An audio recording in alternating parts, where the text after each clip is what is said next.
Alright, I know we are fucking late over a fucking hour, but welcome to the TEAMHEEL podcast, live, episode 52. Technically it'd be a year, but whatever. But, yeah, we're late. What the fuck can you do? No one is perfect. In life, if everything was going right, then there would be no problems in society that we live in. But anywho, before we begin this podcast, as you all may know, we normally promote stuff. So we got some stuff to promote this week.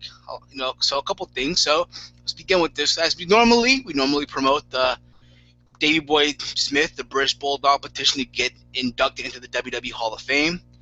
It's a good petition. It's a good cause to get obviously Davey Boy Smith, the British Bulldog, into the WWE Hall of Fame. Petition made by our good friends, Team Davey Boy Smith, all the way from the UK. So again, it's a description of it, why they want this to happen pretty much. I've read it so many times, so you kind of know what it means. But if you want to sign this petition, you have to go here where it says sign this petition. You can put your first name, your last name, your email address.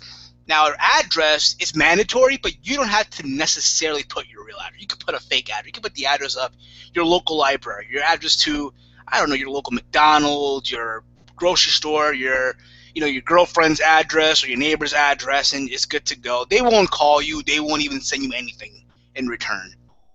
And obviously, why it is important to you, pretty much. And if you want, you can have it be displayed on the website. And you click sign, and there you go. This petition has about 3,734 supporters. It needs 1,265 more so it can be presented to WWE. You even have WWE wrestlers, not only in WWE, but also in TNA, and all over the world, that are also behind this petition. It's really a big deal. Like, a lot of people, and myself included, I feel like the British Bulldog isn't deserving to be put in the WWE Hall of Fame. And I do believe that it's going to happen, whether it be him by himself, or him with the Dynamite Kid, or if not, himself with the Hart Foundation 2.0 with Brian Pillman, Owen Hart, Bret Hart, and Jim the Anvil Neidhart. But only time will tell. And the second thing we want to promote here is also Marks for Life. That's right. United we stand, divided we mark. Marksforlife.wix.com. It's a site pretty much where a lot of wrestling content creators on YouTube get together and they interact. It's a really good site here. Pretty much they grab content creators' videos and they put it on this site so it can be shared and viewed by a lot of other people here. It has a lot of good shows here, like Marked Up. They have another wrestling podcast, OkayFabe, who's our guest this week. In the Robe Show, who will be our guest next week. And our good friend, the PW Outsider. So again, this is a good website. I recommend you guys go check this out and go like their Facebook page. All right, again, it's a good site for wrestling fans to interact and talk wrestling. Whether you're into WWE, TNA, Ring of Honor, it doesn't matter. At the end of the day, it's a very good site. I recommend you guys check this out. All right, so there you go. And also, we want to promote this YouTube channel. It's called Talk Wrestling Network, TRN. It's obviously a channel that myself, Knowledge of Wrestling, and Duo Dreamer will be working on real soon, along with obviously our guest today, OkayFabe. We'll be doing some shows for this channel in the near future, so be on the lookout for that. They also have an iTunes channel, they have a Twitter, and they have a e-blog and a Google Plus also. And again, obviously we're their partners as well. And again, it is a good site, guys. I strongly recommend you guys go check this out also. Be on the lookout for some of our work. And they also have shows called Around the Point. They have every Sunday. All right, and also have their Impact reviews and the Raw reviews. And again, this is all over around a very good, stuff to check out, if you will. All right, so there you go, guys. All right, this week, guys, our guest is OkayFabe on the TEAMHEEL podcast, episode 52. We are about to go live in just a bit.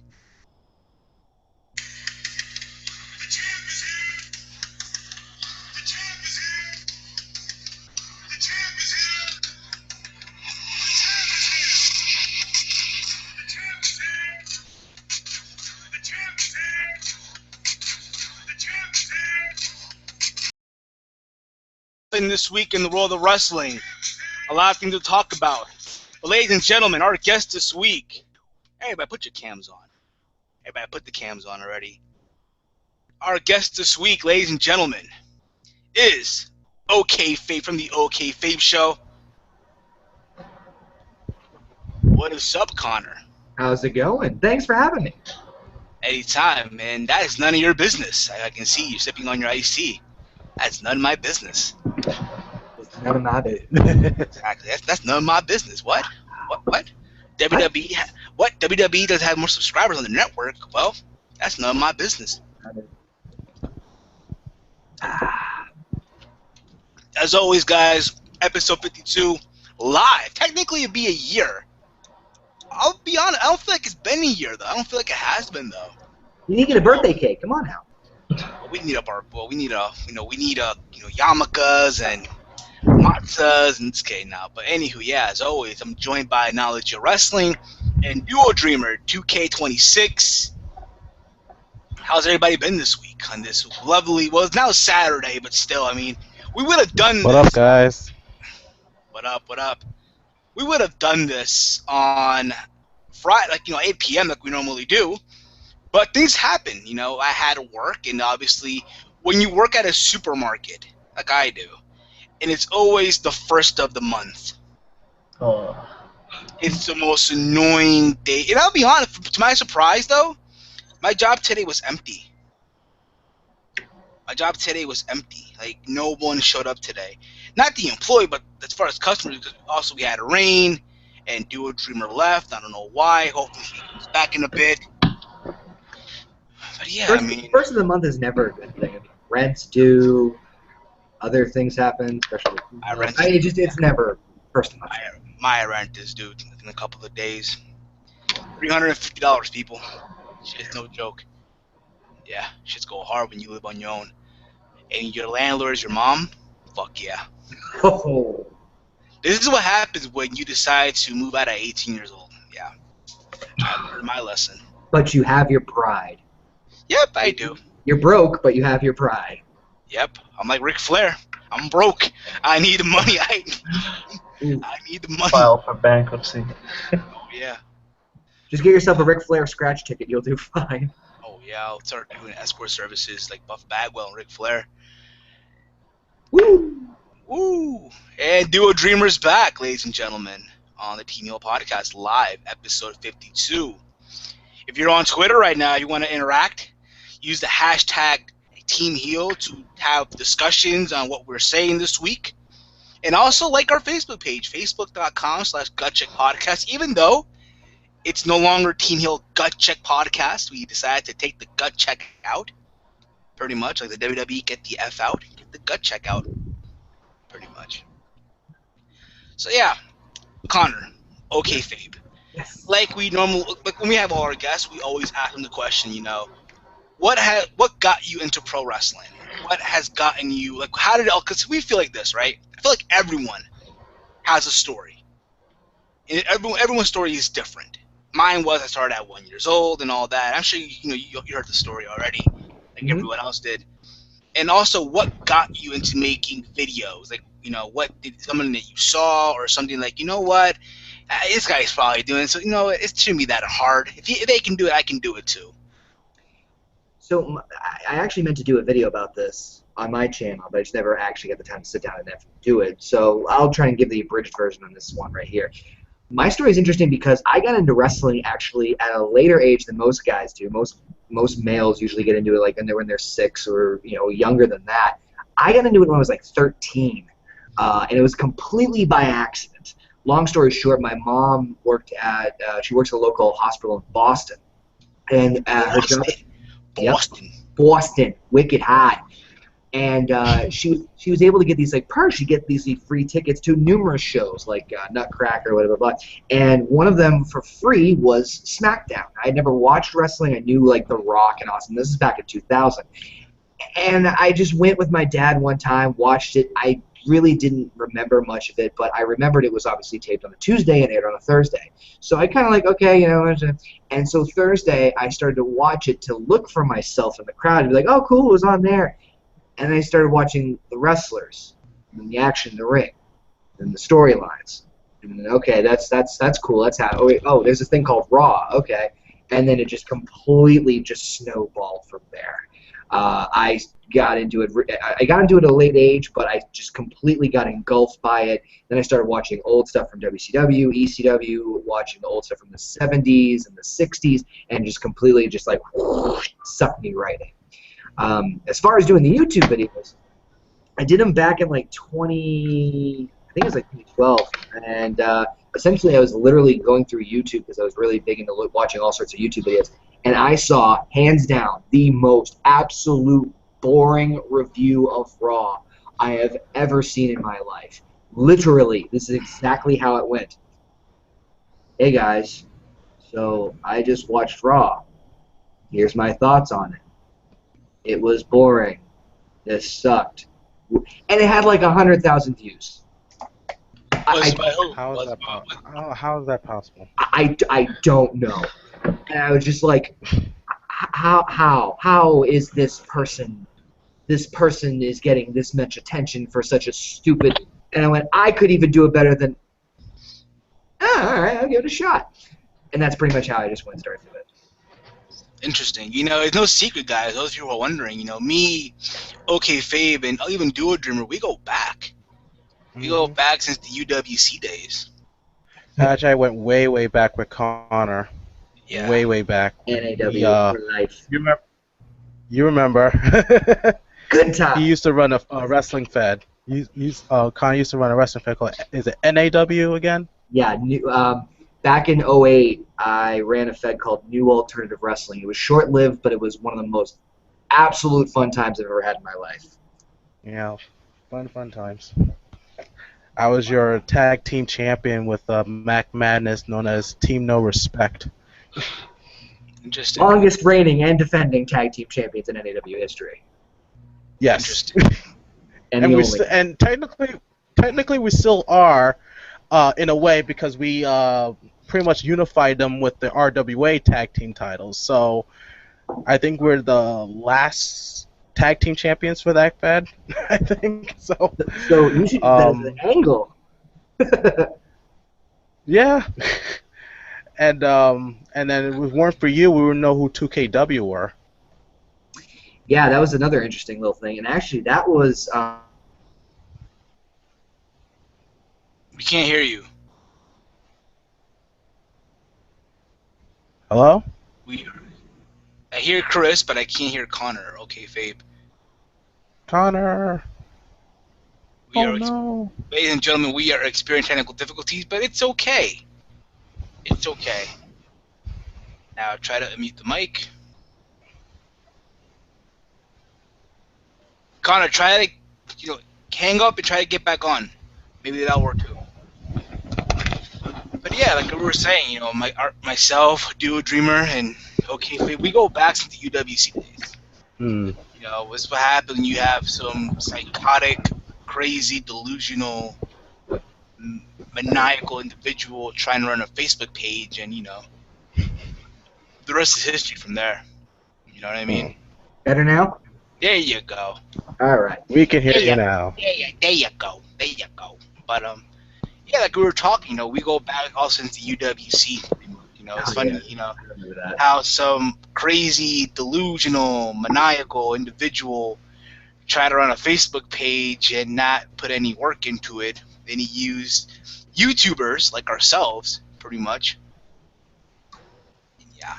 Yeah, to pretty much gain popularity as much as he could. I mean, not gonna lie, smart idea, smart strategy, but when people caught on, it was just like, okay, that's okay, cool. It's funny, like, the kid tries to still take jabs at me. Even till this day, like, he thinks I have an ego. Like, oh, yeah, you have an ego. You know what I'm saying? Like, I remember I posted a status that, Chris shared on Facebook. And he went ape shit on that, like, yo, like, really? I'm like, dude, relax. It's just a freaking opinion. Yeah. And I agree with that opinion. I forgot what it was. It was about how people like to spoil the results of wrestling, like especially with tape shows. I think it had more to do with TNA, how they were doing their taping like in months in advance, and Yeah. then there are certain people that like to spoil it for everybody by posting the results online. And you pretty much made a valid point that part of what's wrong with wrestling right now is the internet and how people are just using it to spoil the results for everybody. And I definitely agree with that. You know, Thank you. which is something I definitely want to talk about later on with TNA and stuff like that with the taped. Oh yeah. We all know Oh we all yeah. know what happened at the end of Destination X. If you So guys we'll see definitely. my video, I went off. I went off. Oh my god. We'll get into that later on though in the Impact review. But it's funny how we're talking now about TNA. Because this week there was some huge news. Not huge news, but like controversial, if you will. So TMZ posted an article saying that Spike TV pretty much will not be renewing TNA or Impact Wrestling on their network. And you think about it, Spike TV, let's be fucking real. Their network is shit. Cops Let's be, reruns. Cops reruns, fucking John Claude Van Damme movies. It's okay. It's okay. I heard they might be able to land a decent primetime slot on the Oprah network, so I think they'll be okay. I heard Oh that. come on! Really? Hey, it could be BET. That is BET. Back in the day, ECW was on the Nashville network, so it could happen. Think about it. You got Lashley as the world champ. Hey, put it on BET. Can you imagine Oprah like, welcome to Impact Wrestling? The Impact Wrestling, everybody. But you know, it was funny because they also have MXC. Remember that Chinese show where they were doing the most outrageous Yeah, that stunts? was Yeah, That was fun. that was a good. Show. And they also have Bellator now, or whatever it is now. I don't really watch Bellator. I'm an MMA fan. Hard to believe. But the point is, though, and it's crazy because you think about it too. TNA is Spike's highest rated show. Yeah, still draws 1 million viewers. Yeah, and what's funny about this is the fact that people on social media, Twitter, Tumblr, Facebook, and even YouTube videos saying, "Oh, this is the end of TNA. It's going out of business. Good riddance, TNA. Fuck TNA," and all that, right? That is so bad. It's sad to see that we live in a society that is so one-sided. Like, there's a lot of fans here that call themselves wrestling fans, but yet they have a brand tattooed on their butt cheek.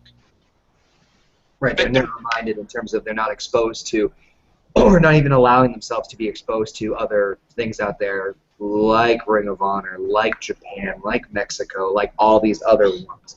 And they're just like, oh, I'm a wrestling fan. Oh, so you watch Ring of Honor? What's that? God, Exactly. Like, my head also, hurts. so you know about Hiroshi Tanahashi or Shinsuke Nakamura or Kazuchika Okada, who by some people is considered to be the number 2 best wrestler pound for pound, or arguably number 1. Because some people say Daniel Bryan is, but Daniel Bryan is limited in WWE.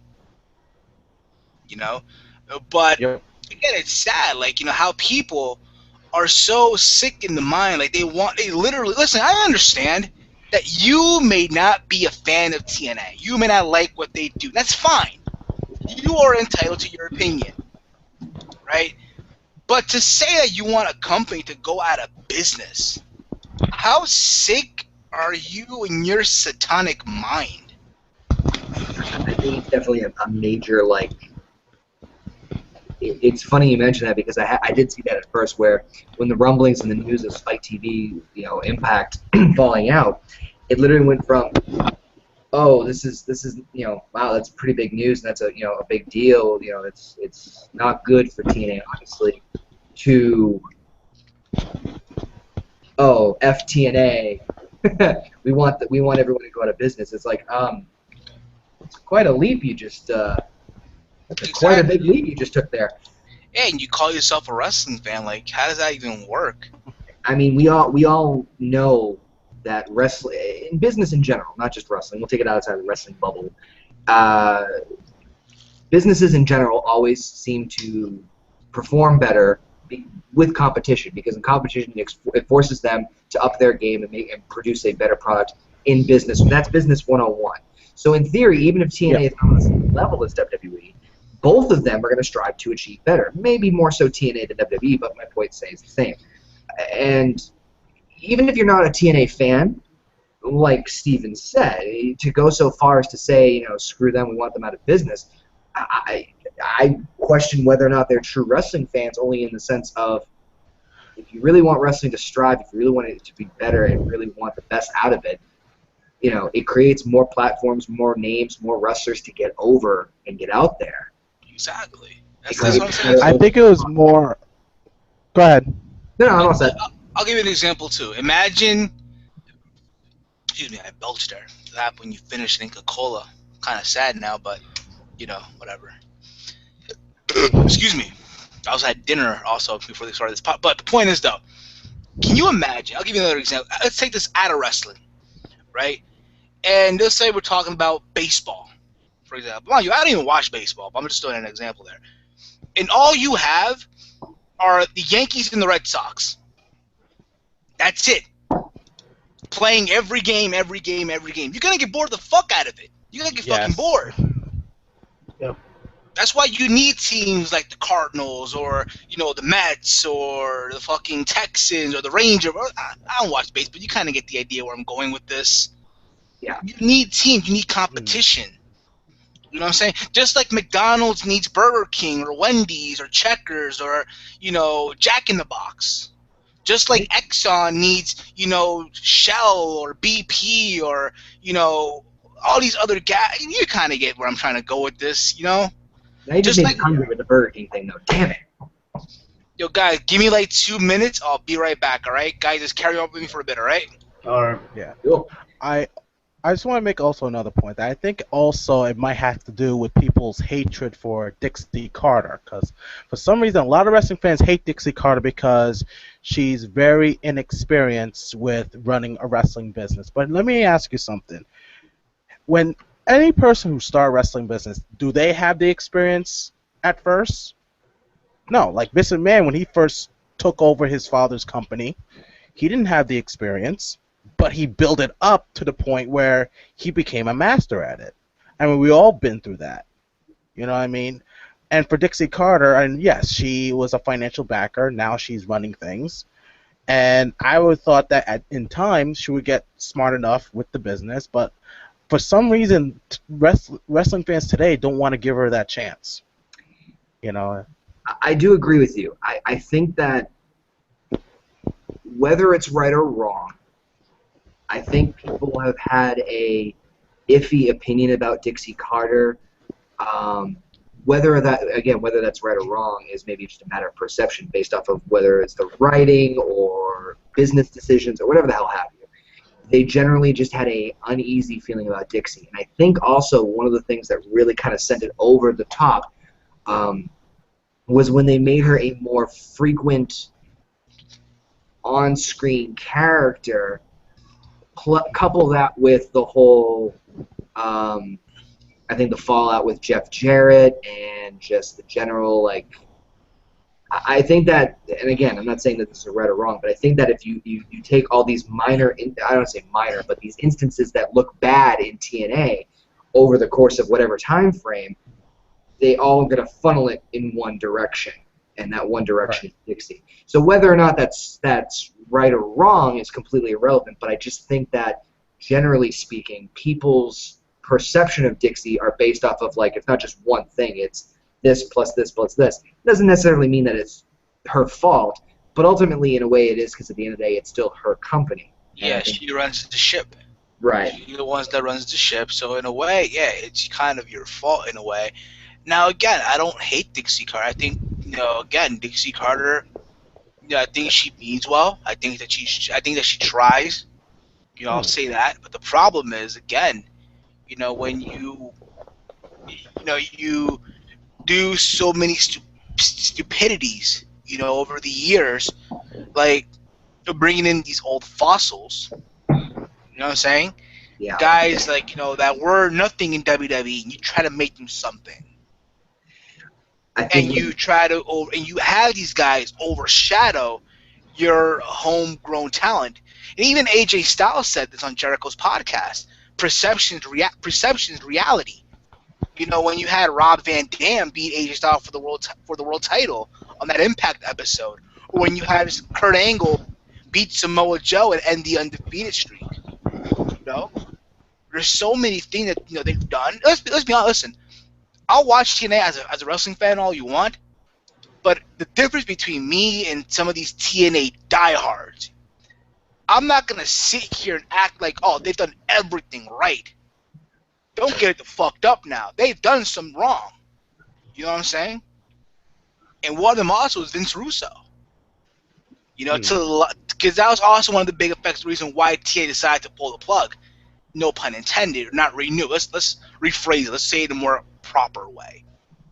Because apparently they had Russo working for TNA in an undisclosed location somewhere behind Spike TV's back. And the email that apparently that he tried to send to TNA by accident got sent to Mike Johnson, I think from PW, PW Main, I think it was, or one of the sites, PW Insider, whatever it was. And that's how it leaked. Yeah. Did he do it on purposely? I don't know. I'll be honest, Vince Russo, I just feel like his work, his mindset. Listen, he may have a good mindset all you want, but his idea is so 1998-ish, in my opinion. Like, I don't think whatever he could do now would work in 2014. I have to agree with that because he was good as a head writer back in the days with WWF at the time, but now going on, it's like what worked back then is not going to work now. You have to roll with the times. Chris, your screen went dark for a bit there. What happened? Your screen went dark. Screen went dark. Like when you talk, your screen. Well, I don't know about you guys, but does it appear dark when he talks? None.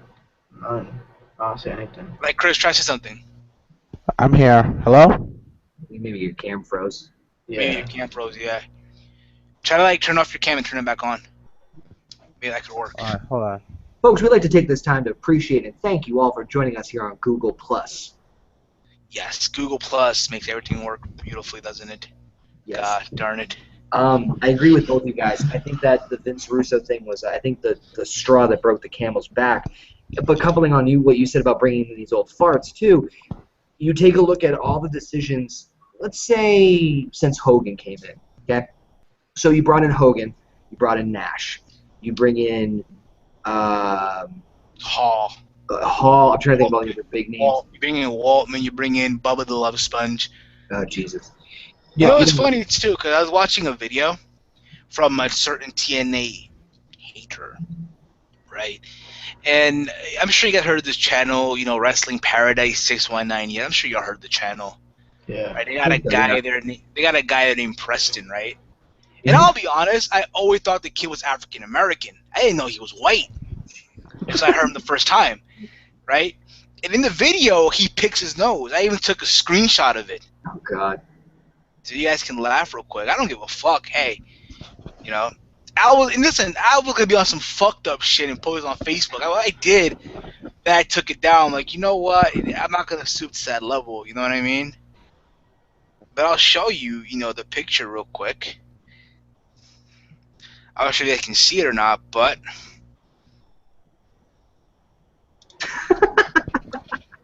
Beautiful. Oh, yeah. I want to get that frame. It's still frozen. Oh darn, Chris.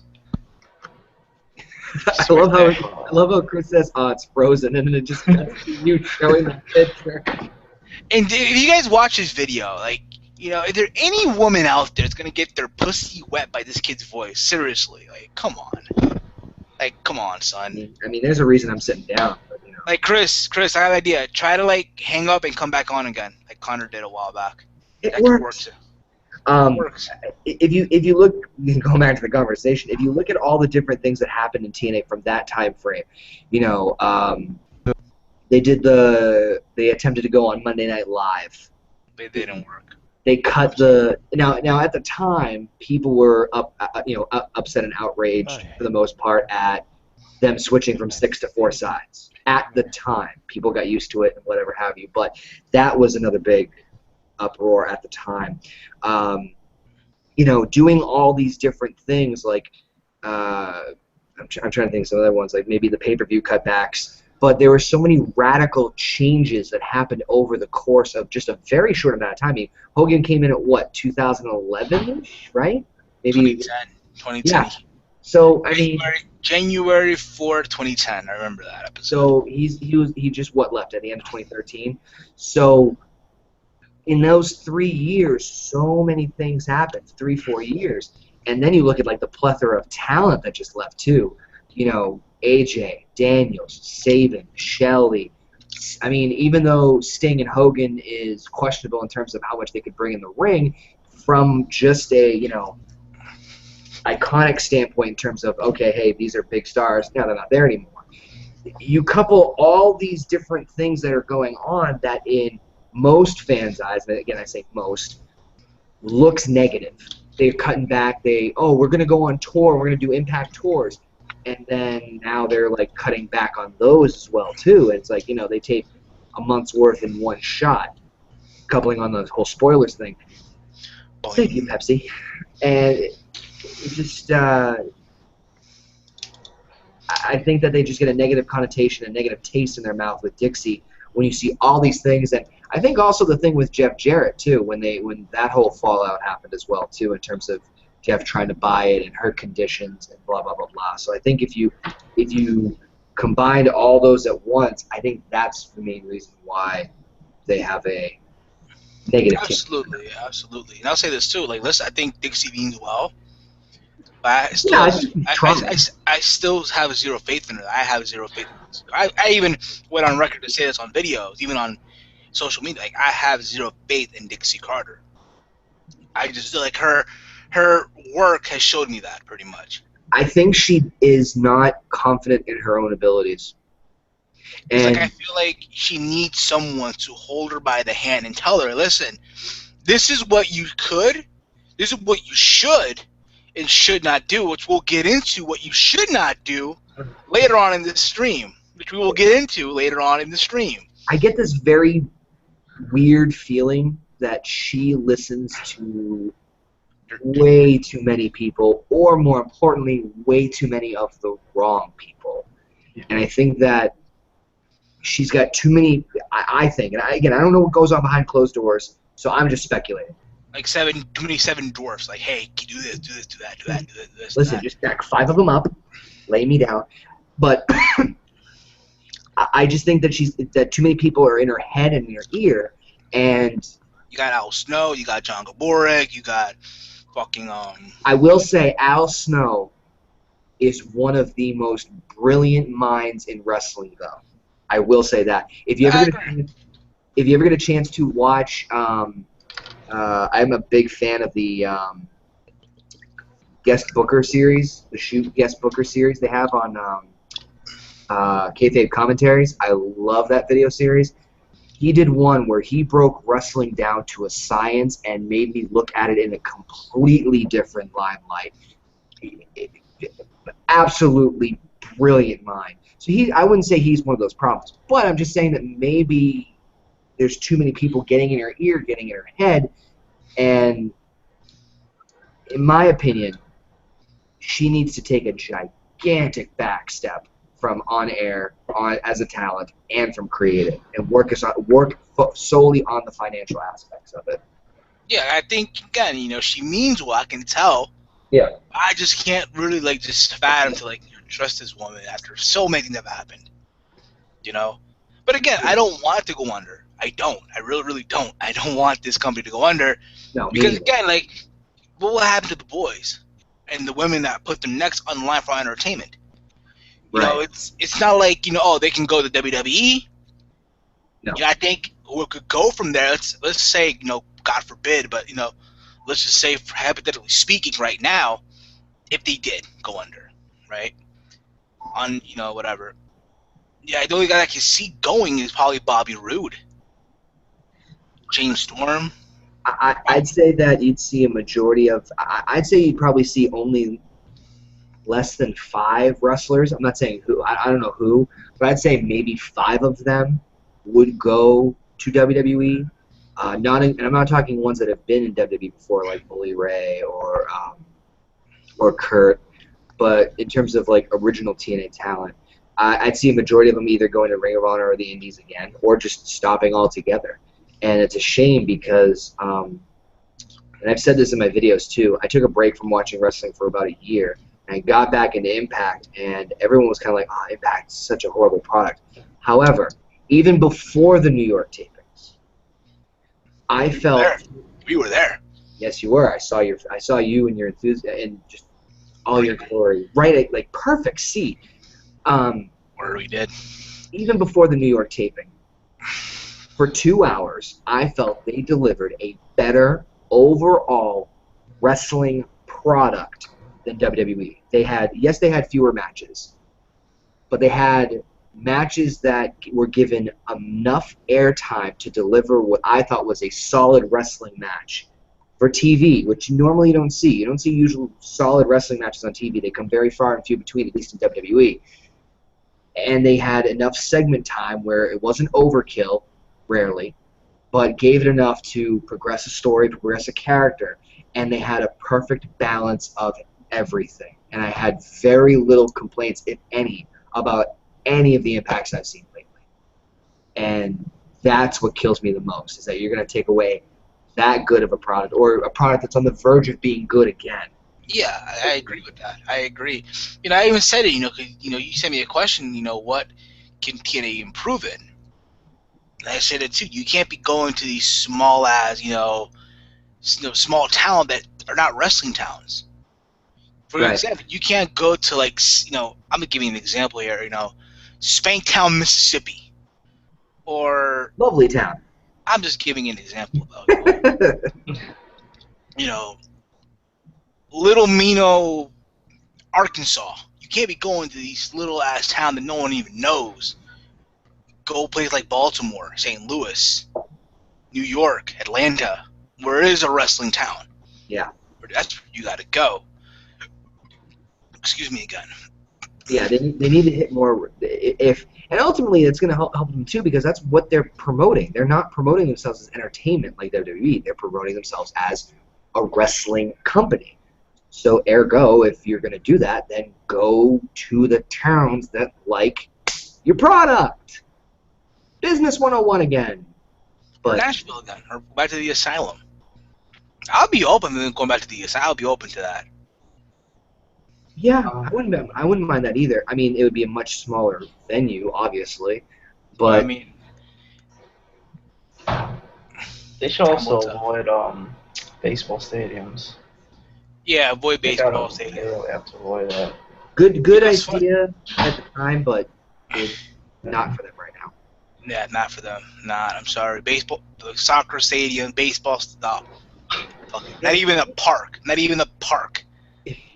Even back in the day too, like if you look back and watch some of the old AWA and the WCCW stuff when they did the baseball stadiums, they were kind of scattered, and on TV it looked okay, but only from one side. And so it's even rough to show that, even if it's a live event for footage of to promote live events. But I think that. I think I agree with Steven. They need to hit more wrestling towns or wrestling cities that they can draw, especially in my opinion the southern area, because that's where it started. The South, not to sound like hypocritical, stereotypical, but the South are one of the, New England too, the upper Northeast, are two of the hottest wrestling areas, territories if you will, in the country. Focus on those two. If you can focus on those two, then worry about trickling around. Although, if things progress well, I am very curious to see how the success rate of Bound for Glory is in Japan. I'm very curious about that. I'll give them credit for that. Hey, Japan, why not? I'm all for it. But, excuse me again, what happens when you eat dinner late at night? How will this work? Will it be live, or will it be taped? Here's what I feel will happen. Is they'll have it live. Like over here, it'll be Saturday night. You know, like what 8 p.m. whatever. While over there is like what in the morning Sunday. That's what I see happening here. Yeah. Well, I mean, chances are, Japan's what? I think Japan is. It's like a day and a half ahead of us. Yeah, pretty If I'm much. not mistaken. It could be off by a little bit, but anyway. It's morning over there right now, pretty much. It's morning. It's like it's August 2nd technically. It's now for them it's September 3rd. September 3rd. But what's the future like? Japan number one. Japan number one. If they tape it, that's gonna kill them. I think that if they tape it, it's gonna tank. Or well, I shouldn't say tank. It's gonna do less success than if they just did it live. But you're right. The time difference and everything is gonna be kind of wonky. So they could do something like they do with Raw, where it's when they do it in the UK, where it's like a 3-hour delay. So yeah, the spoilers will be out, but I don't know. That's gonna be tricky. Exactly. Anywho, let's get into some Raw. We'll get back into TNA a little bit. Yeah, I'll be honest. I missed the first hour of Raw. I did. I'm trying to remember. I was coming back home from work and like, fuck it. I came back and the only quality thing I liked about Raw was the Heyman Cena back and forth. And I got to see that. I got to watch the replay. Apparently, Cesaro came out and he made fun of Cena. Like, you can't wrestle. Yeah. You can't. That match surprised the hell out of me. Although I said this in my review, I find it very interesting that the entire most of the focus, and they did jabs at the fact that Cena couldn't wrestle. Yet, of course, when he fought Cesaro, or when he had this match with Cesaro, he had more wrestling moves in that one match than he had the entire effing year. So, yeah, that just happened to be so coincidental. The match surprised me because I didn't expect him to put on that quality of a match out of the blue like that. Not saying it was a 5-star match, but definitely a match, a better quality Cena match than we've seen or are used to seeing, put it that way. Other than that, in the first hour, I'm trying to look back over my notes, random promo with Paige and AJ, that feud kind of, I'm all for it. It's confusing as fuck, though. I agree. I think right now with the Paige thing, I'm happy that she's heel. Yeah. Don't get me wrong. And he's back! Yay! Yes! Yes! Can I get a yay yay? The Paige AJ thing, I love the feud, I love the rivalry. The only question I have Oh. Hola, Chris. He's there. Welcome to Good Burger, home of the Good Burger. Can I take your order? Well, I love orange soda. One Good Burger, please. That'll be $8. I said this before. If I were to ever work in a burger joint, I would get fired for saying that. I really would. For saying that, welcome to Good Burger, home of the Good Burger, may I take your order? But anyway, yeah, back to Raw. AJ Lee, Paige. You know, I said it even before. I think Paige is the better wrestler than the two. The shit's in her blood. Oh, yeah. There's videos, I think it's on YouTube or Dailymotion, where she wrestled her mom. Yeah, I saw that. That was in the UK. That was pretty damn awesome. And I still couldn't find that match. I'll see if I can find it. You know what's on YouTube, Chris? I know it's on YouTube. I've been trying to find it. I still can't find it. No. You know what match is on YouTube, I think? What match? Uh-oh. Masato Tanaka versus Kevin Steen. Really? What? It should be on YouTube. Yeah. That guy is still in shit. That guy is still in shape, considering the fact it's been 15 years. Out of all the ECW guys, you know. I was going to say the same Masato Tanaka thing. Holy crap! Yeah, he wrestled Steen at WrestleCon, like this past April for WrestleMania weekend. Was that a match or just an absolute beatdown between the two of them? That guy is still in shape. He apparently also wrestled Hero for Dragon Gate or Revolve, whatever it was, that weekend also. Like Gabe, from my understanding, Gabe Sapolsky had a bad weekend at WrestleMania. He had a bad weekend. Like some of the card really just didn't. You know what I'm Really? saying? But yeah, from what I heard from people that were there, Huh. that's a story for another day. That's a story for another day. Interesting. Darn it, Gabe. Damn it, Gabe. But the Paige AJ thing, it's when Paige turned heel, there should have been a clear-cut definition of, bam, okay, here's the deal. AJ's good, Paige is bad. That's the story. And then the next night, and then they did the thing on Raw where Paige is like, okay, I acted out of my emotions. I was a little like, I had a sugar imbalance, and I'm sorry. Because that's how she talks. Exactly. You're my best friend still. That's my best friend. Don't touch my best friend. Like, Don't touch my bestie. Like, I get that in the build-up. I totally get that. Totally understandably. Okay, they're using that as like some sort of like a pot kettle build-up. Bam, she's exploded. She snapped. Cool. They shouldn't keep going with it. Just cut your losses. Because then, like, she calls AJ crazy, and then AJ snaps, and Paige is like, "Why are you doing this?" It's like we pick an angle and just go with this, please. Yeah, Chris, what's up? No, I was saying, why she attacked her because she said she was crazy. That's how I was just commenting. You know what's funny? I read a report. Apparently, at a live event, they had a match. But you know, at house shows, people that are supposed to face on pay-per-view, they face on house shows. They have their matches, right? Yeah. Right. So you would have, for example, Daniel Bryan versus Randy Orton for the title, while Bryan was chasing for the title. Remember that? Like you would have a match on house shows, right? Good move, WWE. But the point is, though, they had AJ Lee and Paige, and in the match, apparently Paige did this. Yeah. Yeah. And apparently, AJ Lee's name is now AJ Don't Touch Me Lee. Don't touch me, please, Lee. Apparently, when you are to take a picture with her, her rule is you cannot touch her.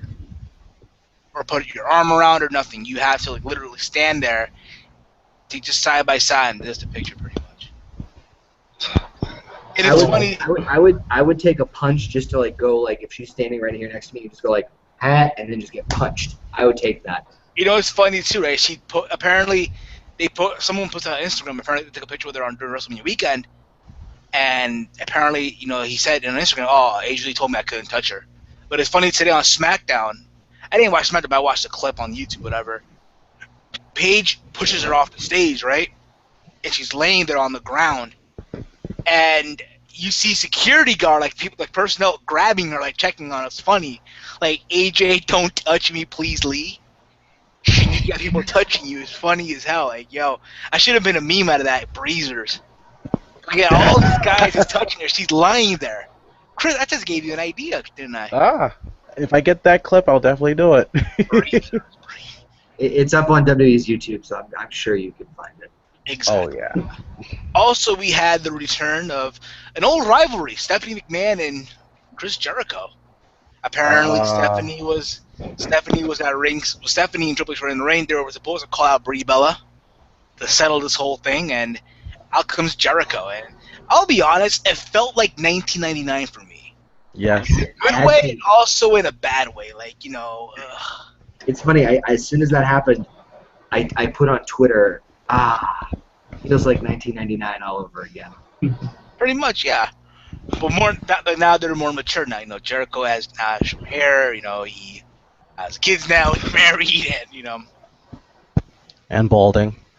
Yeah. Yeah, Tattoos I saw now. a bald spot last week. More tattoos, and they go back at it back and forth pretty much. Yeah. You know, apparently Jericho calls her. I forgot what it was. Anybody remember what he called her? A dirty, filthy, skanky, bottom feeding trash bag hoe kind of thing. I forgot the whole spiel, but.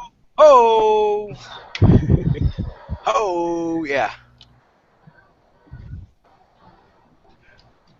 So yeah, I mean after that, Fantastic. you know, Triple H told him, "Oh, you should focus more on Bray Wyatt." Ooh. Ooh. Bray Wyatt. Is it me or did Bray Wyatt get like, the WWE is like, it seemed like they're dropping it with Bray Wyatt. Yeah, I think they are. And it sucks because I I feel think a like little bit. the character is so great, but WWE is afraid for it to venture out into anything else. I'm not talking about like comedy or like, but I feel like they have like the formula of success with Bray Wyatt, and they're afraid to alter it. They're afraid to, Take it to that next level. yeah, something with it, but they basically have it like, because essentially it's almost the exact same thing we saw in the Cena feud with some minor tweaks and twitches to it to fit, feuding with Jericho. And it kind of makes me disappointed. Like, as much as I love Bray, the character, the person, the performer, it's starting to be like, okay, is this what we're really just going to see the whole time? There's no other depth to it. It's just him randomly attacking. Don't get me wrong, the promos are great, but it's just like, it's a little off. And I I'm think not what as- it is. I'm sorry, go, Brett. No, Go, sorry. Brett. I was just gonna say it's not as strong as, like you said, like the Cena and Bray Wyatt feud, because there was more to it. It wasn't just talking and beatdowns. There were also psychological warfare with it, which made that feud so good. But with the Chris Jericho one, like I said I think it was the last episode, I was saying that it was the one match I wasn't looking forward to watching for Battleground. I wasn't really looking forward to it because it didn't really have that, that storyline as to why Bray Wyatt wants to go after Jericho. Yes, he said save us, but it's like, in a way. You know what I mean? I agree. Yeah, it referenced, when did he do the Save Us thing? 2008? Yeah. That was 6 years ago. I feel like I'm agreeing with you completely, Chris. It's just like, okay, they're feuding. Why? Don't worry about that. They're just feuding. Right. Why? No, just don't worry about it. Just seriously, just watch the battleground. Just don't worry about it. No, seriously, why are they fight? You shut up and just watch them fight. Exactly. But we have to wait see how this goes, pretty much. And what else happened on Raw this past Monday? As you can see, I'm not going in order. I didn't take any notes from Monday because, again, I missed an hour. I take way You know too what I'm saying? And I'll be honest for me, I'll be really honest, I said this before. It's hard for me to review Raw, like a full review, when it's 3 hours. I can't fathom just sitting there with my smartphone, right? This is my camera pretty much, right, to record. Have it sitting there and me record for like a good 10 to 20 minutes overall. It's hard. I can't, like, I see people do like 20-minute reviews or 10-minute. I'm like, how the fuck do you do it? It's Yeah, I don't know how other people. That's why I just pick something that's interesting to talk about from Raw and just talk about it. I That's just take what I've done one too. That's what I do too. But I think people feel like, hey, you're almost at 1,000 subs, so you should be able to do a full Raw review. I think people expect more now. You know what I'm saying? yeah. I think from Yeah, all but of how us many too, as YouTubers. But how many people are doing Raw reviews though? You'll be surprised. People are doing them. The thing with me is, what I hate doing in my videos, I hate saying and I literally, no secret, I edit every I say. I take them out. Yeah, and it's funny from my side. Number one, it's hard to do a Raw review that's 3 hours, especially when like there's a powerful segment or a powerful moment or a powerful match, because you want to go into depth about it and give your thoughts and opinions on it, but you're just eating time away. So a lot of the time I will speed rush through it and give some jokes and jabs and give some quick abridged version of what I think about it, because I am trying to keep that Raw review under. I try to keep them under 20 minutes. I try to keep them under 15 if I can, but it's never ever perfect. And then as far as Steven going in terms of like the editing, the the problem is I was doing the same thing, but the amount of time it would take to edit everything out, my Raw review would be up until like fucking Thursday. So in a community where people are looking to get stuff out ASAP, it's kind of like I have to sacrifice quality a little bit in order to get it out there as fast as I can, because the wrestling community and things move so fast. If you don't do a video about it within 48 hours of it happening, you might as well not do it because we're Yeah. moved on. Exactly. I agree with Yeah. that too.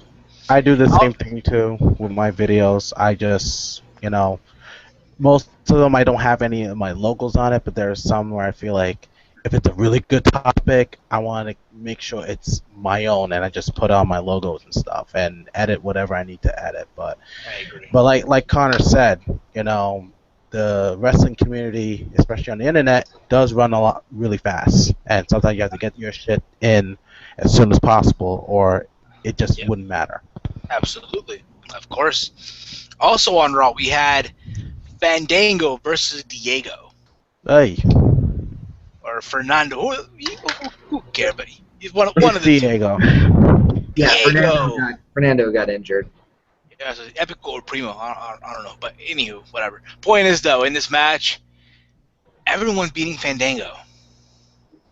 Yeah. So are you implying that next week Michael Cole is going to come out in his orange singlet and come out with Layla and Summer Rae? And Please don't prophesy that. are Please they don't. going to wear orange singlets too with little wrestling? Can you imagine that? Don't prophesy that, please. I think Summer Rae, and I would love to see, because they've been. I made this joke that Summer Rae and Layla have been bouncing around to every single guy in the locker room, apparently. That the next person they should come out to with is the Godfather. Oh God. Oh, train. Why not, right? I missed that gimmick. Me too. Or have them, or who, or what? Are we gonna have the return of Billy Kidman next week? Have him come out with that Nelly theme song with Nelly. Oh my God! Is he gonna botch another shooting star press? Turn it into the Heath Slater gimmick they did for the 1000th Raw, where just every week a new legend shows up and they're just showing up with them. It's like a fucking. But in this case, it's jobbers though. Jobbers. It is Chalmers beating him. So you gotta have like Justin Gabriel next week. Or fucking Hornswoggle. Yeah, have Hornswoggle beat Fandango. Tadpole splash off the middle rope. Excuse me. Jesus Christ! God, here comes Doink. Jeez. R.I.P. R.I.P. Doink. That's right. Yeah, I forgot about that.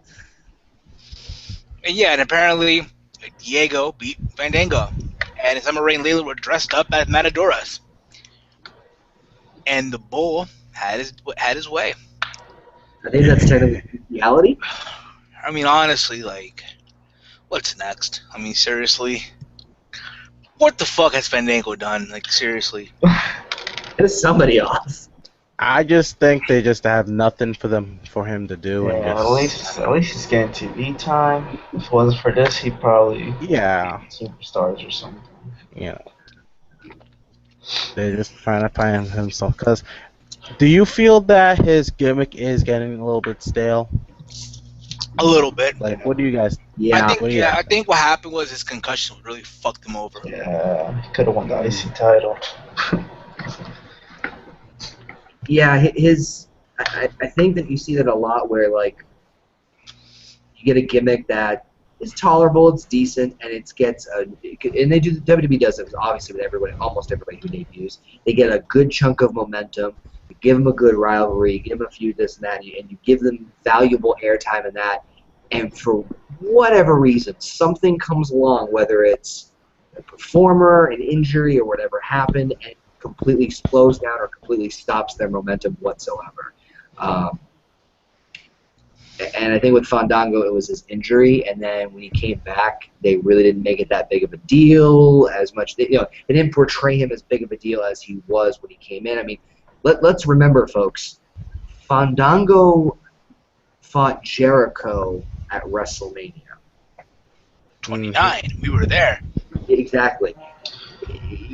This is a thing, and now he's jobbing to Diego. Yeah. But it does goes to show you that no wrestler is irreplaceable.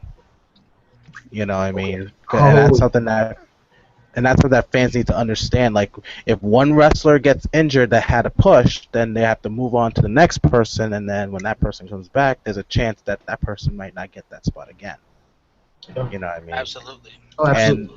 And that's the thing that wrestling fans need to understand. Like, when they think, oh, WWE is not going to survive without CM Punk, and that's why they're losing so much money. It's like, no, they've been losing money, because of the network. But as far CM who? I never heard of him, bro. I'm sorry. I never okay, heard of Phil him. Brooks. I never heard of him either. but the bottom line is the quitter. Oh, the quitter. Okay, yeah. Yeah. Best quitter in the world. But the bottom line is WWE survived without him. You know what I mean? They're surviving without Daniel Bryan, in a way. Who would have thought? But I guess that goes to show you, no one's irreplaceable. But anyway, let's get back to Raw. They already got their next guy in place to push. Yeah, Roman Reigns. Again, I said to people before, whether you all like it or not, Roman Reigns is going to be that next guy. He was always the next guy then, even when Daniel Bryan was champ. Yeah, he's going to be that next guy as Roman Reigns. I think one of the things I noticed that WWE did with the Shield was, for a while, they were all on the same page. They were all equals. It wasn't to me until you started into around WrestleMania, a little after, they started kind of like plant the seeds of, okay, put your focus on Roman. And you could see little things that were going on, like Roman's getting the last move in and the highlight and the spear and all the, and then it's just kind of like, okay, now we see where we're going to go with this. And so we kind of saw that coming, although how they handled them on Raw, I'm not opposed to the beatdown thing, but I felt they just took way too long on it. Like, essentially, they had Randy Orton interrupt the match, Kane, bam, okay, you beat him up with the stairs. Oh, you can throw him in the barricade. Okay, now you RKO'd him. Are you doing it again? Okay. I think Orton's beatings without the punt kick is not shit right now. Without the punt kick, I thought the punt kick would have gotten it so over because you don't see it that much anymore. Exactly. I think that was missing. Like, just give him the punt kick already. Come on. Yeah. Because if they really wanted, especially where Orton's been on let's face it, he's been on a massive losing streak, that would put him extremely over in terms of, making him look like a credible threat. Absolutely. I agree with that. Now, legit. Yo. Your thought on this? You haven't spoke today that much, bro. What's wrong? Alright. Right now, you gotta. Oh, I thought about the Wolfpack. Well, Hey, I thought you were rocking a Wolfpack shirt. No, it's not. Con. What were we talking about? Randy Orton. Randy Orton. Oh, Randy Orton. See, with Randy Orton, I mean, I like the beating because Roman Reigns, you can't make him look strong all the time because then people are gonna think he's really Cena. You want him to be a little vulnerable, but yeah, it could have shortened it up. But I think they're gonna try to make this Orton Reigns feud interesting for SummerSlam. Yeah, I agree with that too. Also happened on Raw. As you can see, we're not going in no fucking order. So the streak ended.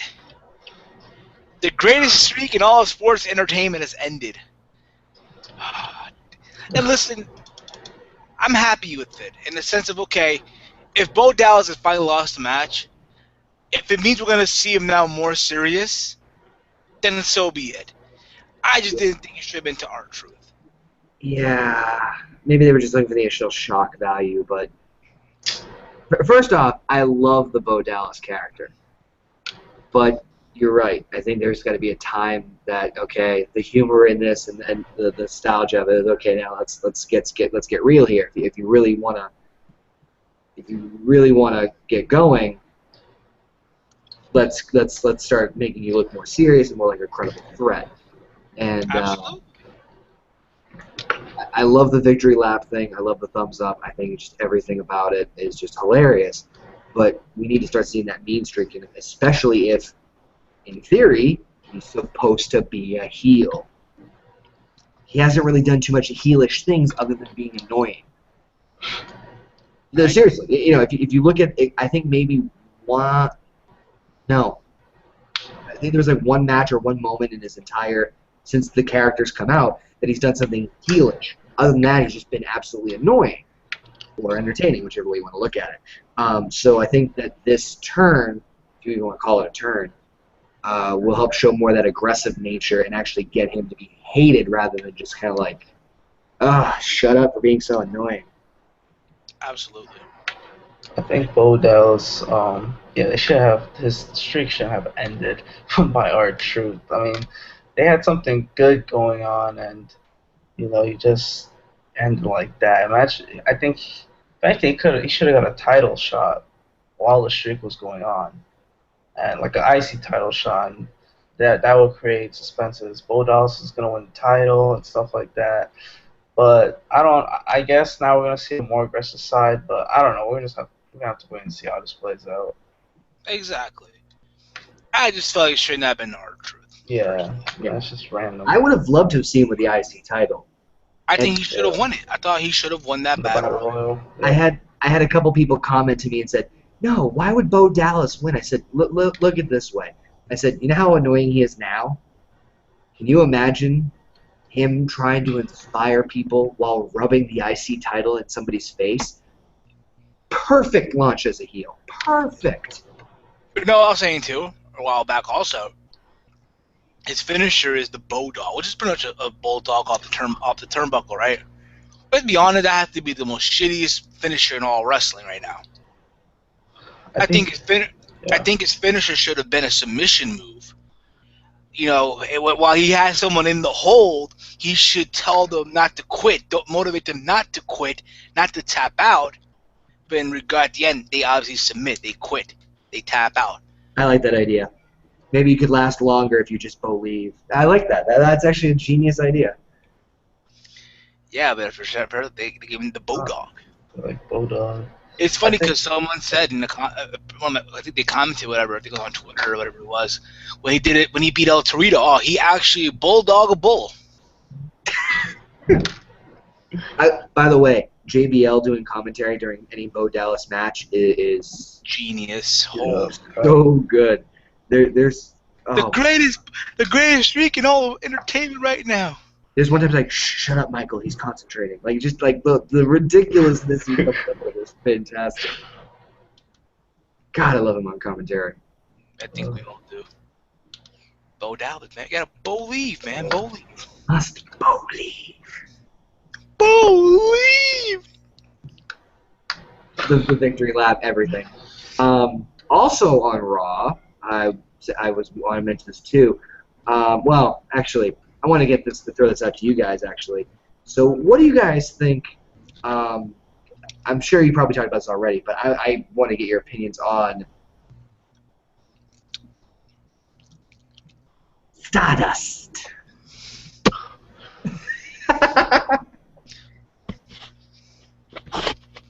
Okay, that pretty much sums it up. And Heel Steven has quit the Team Heel podcast. Okay. I think it's something different, obviously. Stardust, the gimmick, no longer Cody Rhodes. I just feel like, okay, they had to get somewhere eventually, Yeah.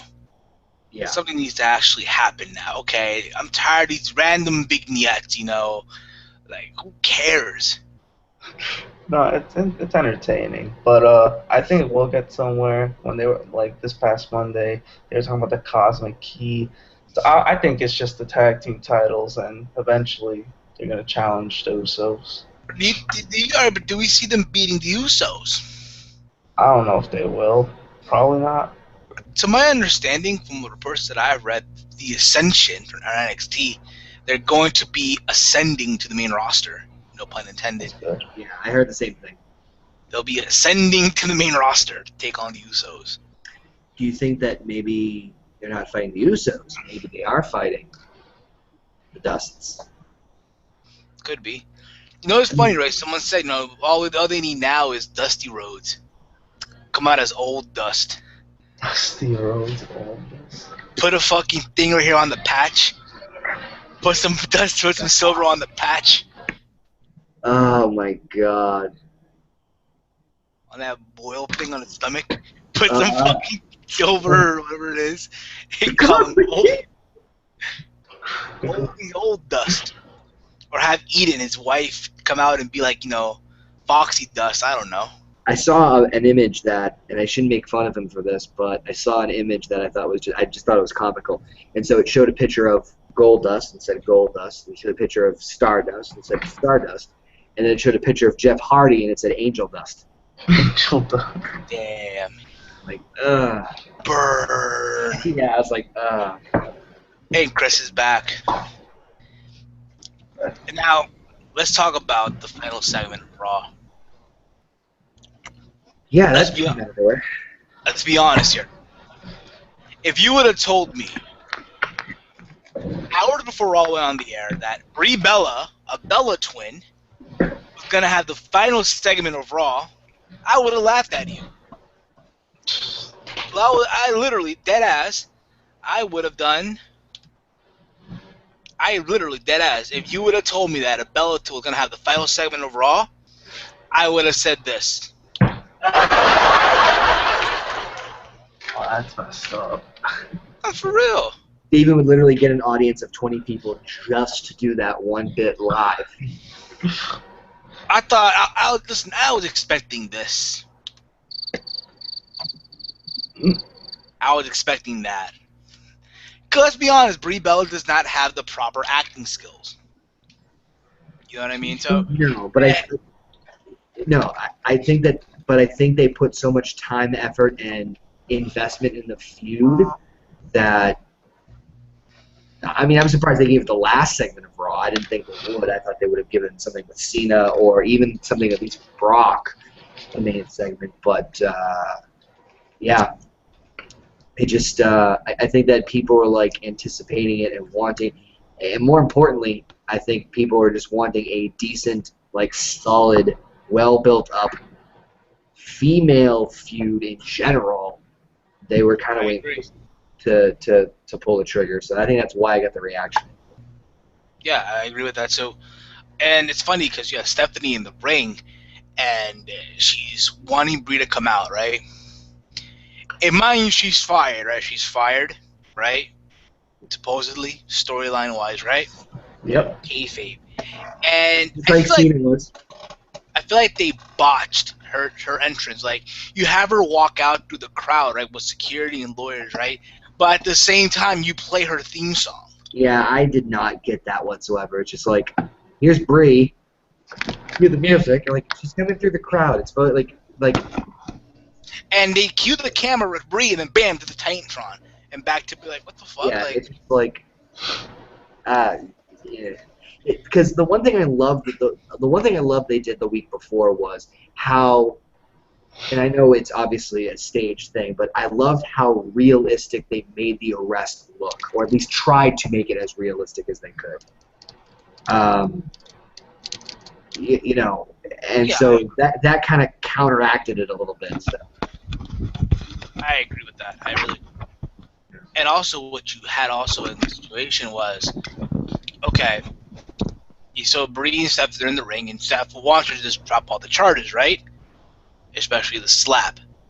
And, Steph was like, if you want, I'll stop these beatings to Nikki Bella, and I'll give her raise. And, you can do that, but I'm still going to sue. And yeah. Bree's like, I want my job back. And fine, and Steph was like, oh, but wait a minute, though. I think WWE is good with only having one Bella, not two Bellas. And then, obviously, Steph gives her job back, and then Bree's like, I want a match, though. I want one match. And then Steph's like, oh, well, the Divas title. Okay, you got it. Divas title. She goes, no, she doesn't want that. Oh, you want to have a Total Divas special attraction because you're the star of Total Divas, right? No, I don't want that either. Nope. I want a match with you at SummerSlam. And And the crowd just is totally erupting for this. They're just going totally ape shit. Oh, yes, chance and all. And Steph was just selling this like a champ, though. Like, fine, you got it at SummerSlam, whatever. And then you have this thing where Bree's on the apron, right? They're on the apron, and you see Stephanie pretending to cry, and she slaps Brie Bella, and she drops. And then they have this brawl in the ring, and it's balls to the wall. You have security come out. You have the return of Jamie Noble. Jamie Noble had a chant for this segment. Yes, he did. I love how in those segments the agents are so damn over. It's so funny. It's like, oh, there's a fight. Finley, Jamie Noble. Oh my god. Dean Malenko. Oh my god. I'll say this, right? I wish Joey Styles was still doing commentary for this. He would have fitted this segment so perfectly. Yeah. In my opinion. Yeah, You know what he would have said, right? Oh my god! Cat fight! Cat fight! Cat fight! I'll be honest. I am more intrigued into this match than I am seeing the lesson. And I thought I would never hear myself say that. Wow.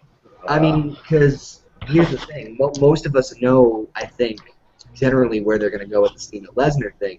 The Brie Stephanie thing, there's not really too much point to it, or at least we don't know what the point of it is. So there's a little bit more mysterious and intrigueness to it of, okay, well, they could do this. They could do this. Well, they could set up this.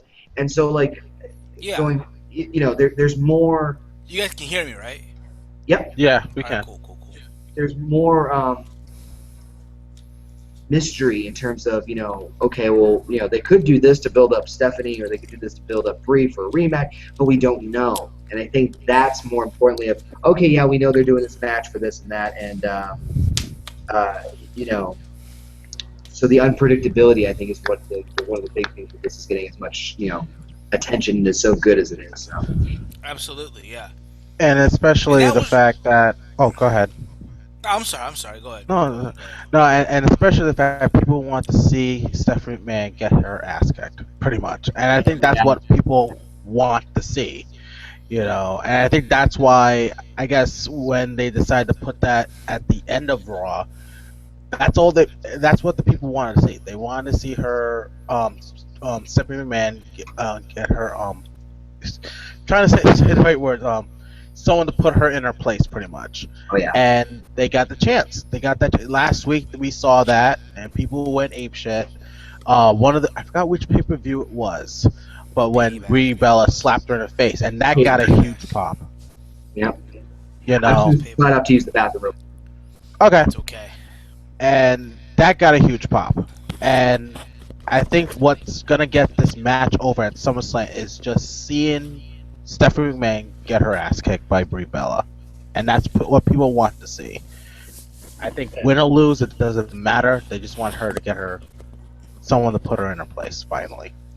I think so Everyone too. wants to see that. My hair Everyone looks weird, facing- doesn't it? Huh? My hair looks weird. Does my hair? Ladies I and think- gentlemen, this is what you call hat hair. Yeah. Look at this. I got a ball. Oh my god! Look at this line. Look at this. Call me. It looks like when I got my staple. I got staples there before. Oh, That that's was when I was little, though. Hide them shit. Call me Shawn Michaels. No, but anyone who faces Stephanie McMahon basically could get a good babyface reaction because Stephanie's so hated. And She is. Absolutely. it she could work is. out now with Brie and Stephanie. Especially with the Daniel Bryan situation.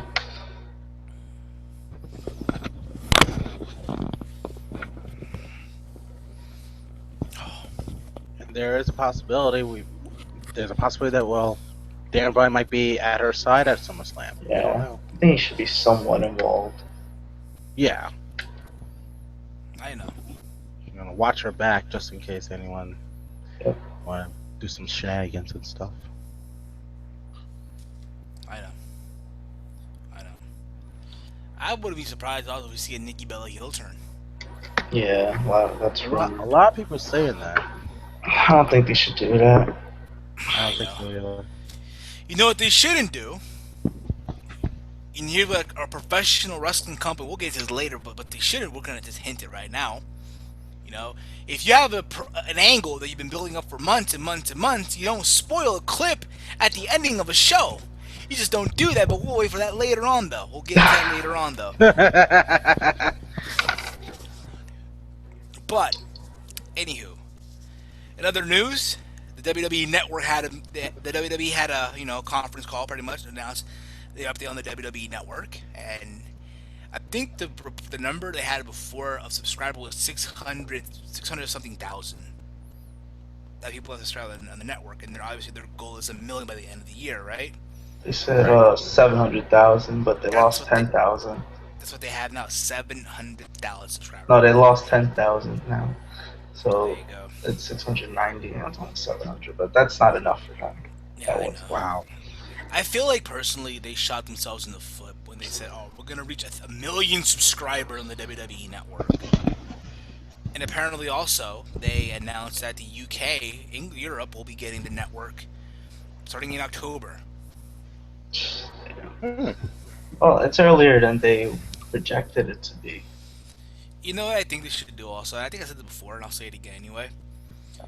Because apparently, Ustream are leaving the pay-per-view business. So promotions like New Japan, Ring of Honor are fucked. Where will they do iPay? Well, more New Japan, because they rely on pay-per-view for the American audience, right? And Ring of Honor depends on what's the buys for Best in the World, because that had not come out yet. What are the pay-per-view buys for that? But here's what I think WWE should do. Throw them a bone, like, okay, listen, you guys need exposure, and we need subscribers. So if we let you have your show, New Japan Pro Wrestling or Ring of Honor, pay-per-views on the WWE Network, it gives them the exposure. At the same time, you'll have the hardcore, smart mark fans, no pun intended, come over to the WWE Network and subscribe. I don't think WWE would do something like that, though. Hey, listen, they need subscribers. They need it, right? Yeah. It's an idea. It is, but I don't know. I mean, there's so many things they could have done. Like, for example, also, when they announced the signing of fucking Kenta, yeah, they should have had, hey, here's a live stream of the contract signing in Japan of Kenta. That's what they should have done. Or if not, even with Devitt, have a press conference live on the network. Make it a big deal, like, have Renee Young interrupt the program. We're gonna have this program to announce the signing of Kenta from Japan here. Some shit like that. Yeah. I think they need to do more special events to garner interest in the network. Exactly. Because I knew they're doing another NXT event in September.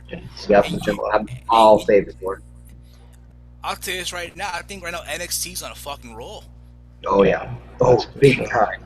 Think about this. The signing of Kenta, the signing of Prince Devitt, and potentially Kevin Steen coming up in a couple of months, a couple of weeks from now. I think apparently Jerry Lawler he's facing Kevin Steen tomorrow. Yeah. And in his promo, he hinted that he's coming to WWE. He said, before your final indie event, before you come over to the big leagues, hinting that he's coming over to WWE. Pretty much in a nutshell. And I think, can you imagine an NXT special on the network, and in that card you have Kenta, Devitt, Steen, Sami Zayn, Solomon Crow, or whatever his name is. All these Khalees, just imagine, holy shit. They'll be on a fucking roll right now. Oh yeah.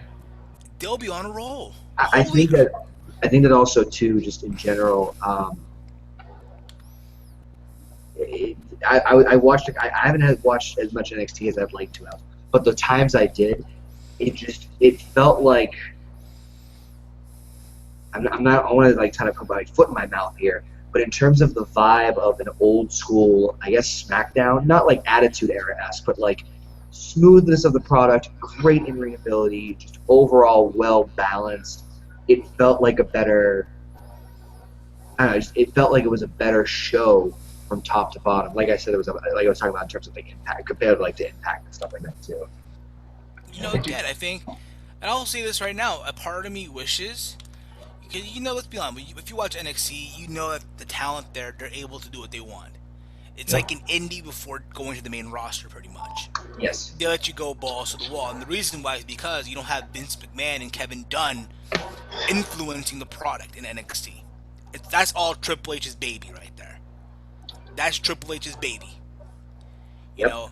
And to those people that say that Triple H does not give a shit about the business, here's it to you. He does give a shit. Triple H does give a shit about the business. He has to. In the future of the business, he does. Oh, clearly. Think about this. Do you really think that the WWE Performance Center, that was the Vince McMahon's idea? No. If it was up to Vince, hey, we still have FCW in Tampa, Florida as developmental and Florida Championship Wrestling. Yeah. If it was up to Vinnie Mac, there would be no Performance Center, nothing, all that.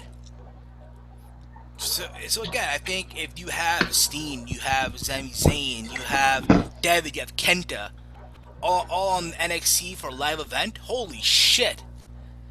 That's a stacked card. And a part of me wishes that, hey, they don't come to the main roster.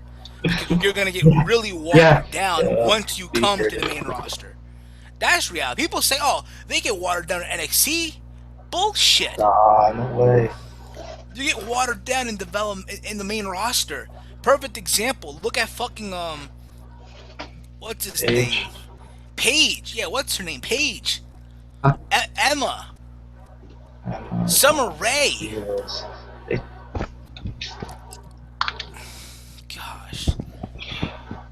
Also, speaking of Devitt, Prince Devitt officially signed with the WWE. Officially. There was a picture posted on, I posted on Facebook also, of Triple H taking a picture with. Find the picture myself right now. With Kent, so Prince Devitt took a picture with Triple H. Here's the picture right there. Woot woot. Ladies and gentlemen. Oh shit, it's a blur. I can kind of see it, but actually, shit just got real. Yeah. Shit just got real. And then you see Triple H and Prince Devitt.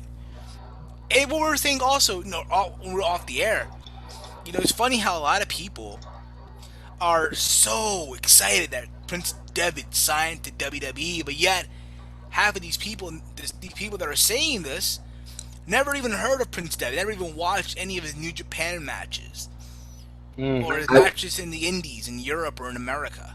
I will admit I've only seen, I think, maybe 2 of his matches. I'm not as well versed on knowing him, but from what I've heard and from what I've seen in these 2 matches, I'm pretty intrigued and curious to see what he's going to do in NXT. All right, here's a better picture. Here's a better glimpse of it.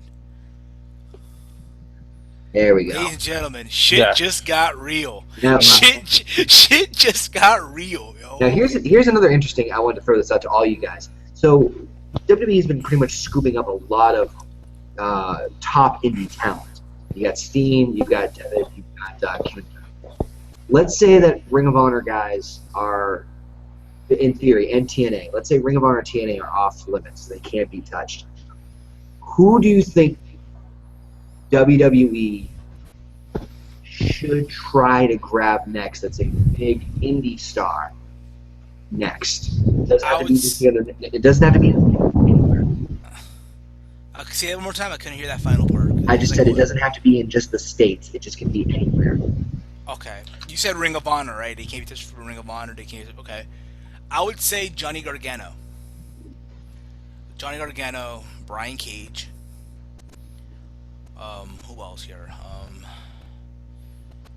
Chuck Taylor. Yeah, I agree. I didn't think of Chuck Taylor. Chuck E.T. Connor, go ahead. Sorry. Candice LeRae.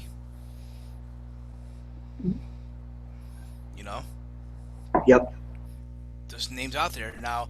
As far as international goes, I would say guys such as Johnny Havoc from the UK, or guys such as Noam Dar, who was funny enough. Noam Dar will be part of season 2 of British Boot Camp for TNA. That's right. I cannot wait for that. Like people who, at least they're doing something different in TNA. You don't see WWE doing this, just like going out of the country to find talent, like do a reality show off of that. They don't do that. No. I think it's cool too. I think it's cool. Speaking of Europe, before we get back into the WWE for a little bit, I saw this week a promo from a former WWE superstar. I'm talking about Drew Galloway. Oh yeah. AKA Drew McIntyre. Yes, holy shit. WWE really dropped the ball on this guy. I'm sorry. It's amazing to me. Like, I get it too. You're in WWE, you're so watered down to what you can really do. But holy crap, yo. The fact that WWE didn't see anything in him disappoints me. It looked like at first they did, and then they just said, nah, we're just going to... Like, he literally went in this promo. Like, he went in to help his friend. He was part of ICW, Insane Championship Wrestling, pretty much, right? Yep. Promotion, I think, is in Scotland, pretty much. And the thing is, either Scotland or Ireland, one of the two. And the thing was, he was trying to, his friend was getting beat up in the ring. The lights go out, they turn back on, and in comes Drew Galloway, or Drew McIntyre. I'm calling him Drew Galloway from here on out, because it's his new name now, Drew Galloway. Right? And he beats the fuck out of everybody, and then they're in the ramp area, him and his friend, and bam, he hits him. And then he cuts his promo where the crowd just went fucking ape shit. And this was the guy from 3MB. I did see that whole thing, and it was very. I mean, granted, yeah, it's an indie area, but they got a phenomenal pop. You gotta remember this too. The European crowd, they're more passionate than we are here in the States. They shit on us. Yeah. They shit on us. They shit on, particularly they shit on wrestlers with no ability. They're obviously the European side. European wrestling is known for being tough, pound for pound, grapplers. You think of guys like Regal, Nigel, Finley. Those are usually the ones I think of, when first come to mind, among others. And so you think of these... Rollerball Rocco. That's another name I'm throwing out there. That's right. I forgot about Rollerball Rocco. But you think of these ground for pound guys. Yep. And I've seen European indie shows where they will just tear people to shreds. Exactly. Because they don't have that ability. Exactly. Even their fan base, even the fucking literally all Europe is like Philadelphia, pretty much.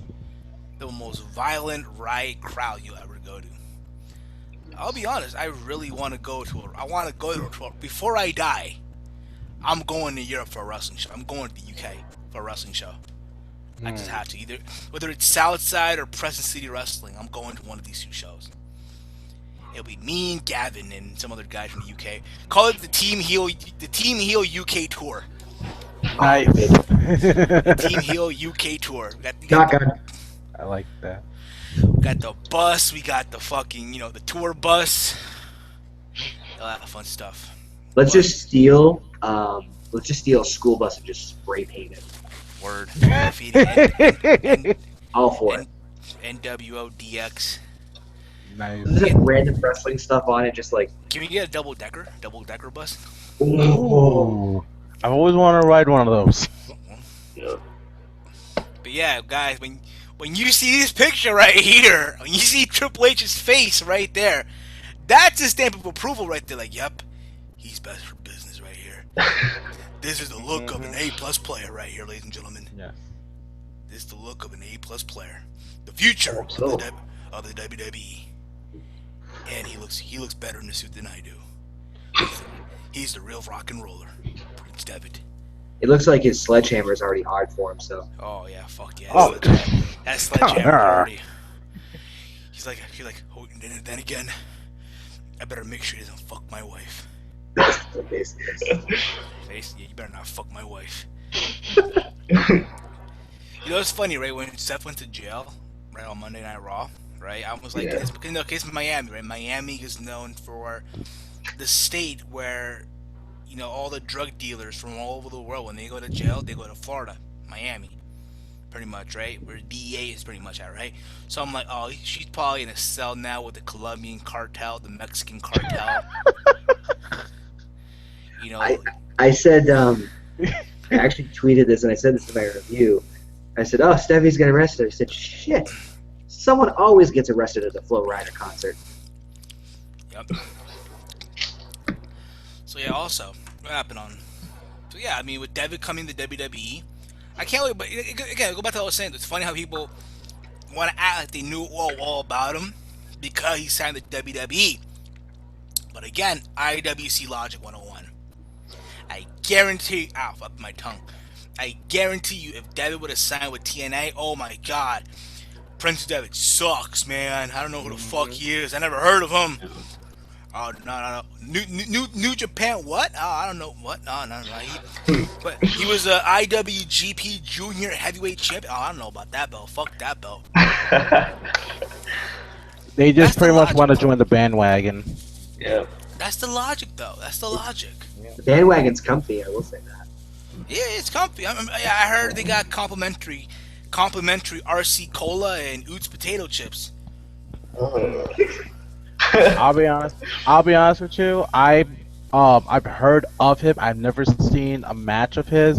The first time I've known of Prince Devitt was seeing pictures of his interesting entrance attire with his face paint, the body paint, and everything. And I'm like, this is very interesting. And I asked, who is this guy? Prince Devitt, they said. So I was like, oh, check him out. I haven't checked out his matches yet. But... You should have seen his entrance when he had his jacket, right? And he would come out to the ring, right? He's in the ring, he's in the middle of the ring, the lights go out, right? And you see the jacket just light up. Just like Jericho, but a little better. In the back of his jacket, he had R&R, real rockin'. He had, in the back of his jacket, R&R, rock and roller, pretty much. R&R. You see, I got my hand taped up and shit. Say nah. Chris, you being a wrestler, don't you find it annoying when you wrestle somebody and their tape is breaking? Not really. As long as it's still attached on their wrists, I'm fine. But I see matches where like dude's tape is like up to here and shit, and they're hitting. They're like, "Well, oh, your tape is breaking. What the fuck?" Well, if you think about it, like we're portraying a battle, we're portraying a fight. So some attire or some pieces of what's on you is gonna like have some wear and tear. So if I see someone with have their tape almost coming off during the match, I don't mind. Before the match, then I'll have a problem. Ever had those wrestlers where they're walking out to the ring and they're just putting the vision to their tape like? I haven't seen a wrestler do that yet, but I would kind of find that annoying. Like, you just coming in here and just putting your tape on now, you know. But if it's part of a gimmick, fine. The vision touches. Fine. It's like we've all been here for 2 hours. You're now just putting on you're literally walking the fuck out. You've been here for 3 hours. How can you not be prepared? Like, dude, like. Hold up, you're a fucking baby face. You're supposed to, do the high five. And you just put in your tape. What the fuck? How does that work out? I'm coming. Just give it. Don't start. I'll give you a perfect example. If you were to watch a Davey Richards match or Eddie Edwards match in Ring of Honor, at the end of the match, Eddie's tape will be coming off. Davey's tape will be up to right here and shit. It's funny. And now that they're in TNA, now they got high quality tape now. They got the good tape now. The most expensive tape. So that was literally the final perk that convinced them to go to TNA. The tape quality. Even WWE, I'm sure. Listen, Kerry Silkin, we appreciate everything you've done for us over a career here. We appreciate putting us together as a tag team and helping us reach the goals of our lives. But we feel like we need to move on to better and higher places, and they've got better fucking tape. Oh, yeah, they got good tape. So, alright, so TNA this week. Okay. Destination X 2014. New York City, Manhattan Center, the Grand Ballroom. This show sucked. It was terrible. It was garbage. Oh my Bullshit. god. TNA is done. Oh my god. That's what people Bullshit. wanted to. That's what people wanted to say. Yeah. People really That is wanted what- it to happen. That's what people wanted to say. You know what I'm saying? But they can't say it. Nope. Even the TNA haters didn't even say this show was good.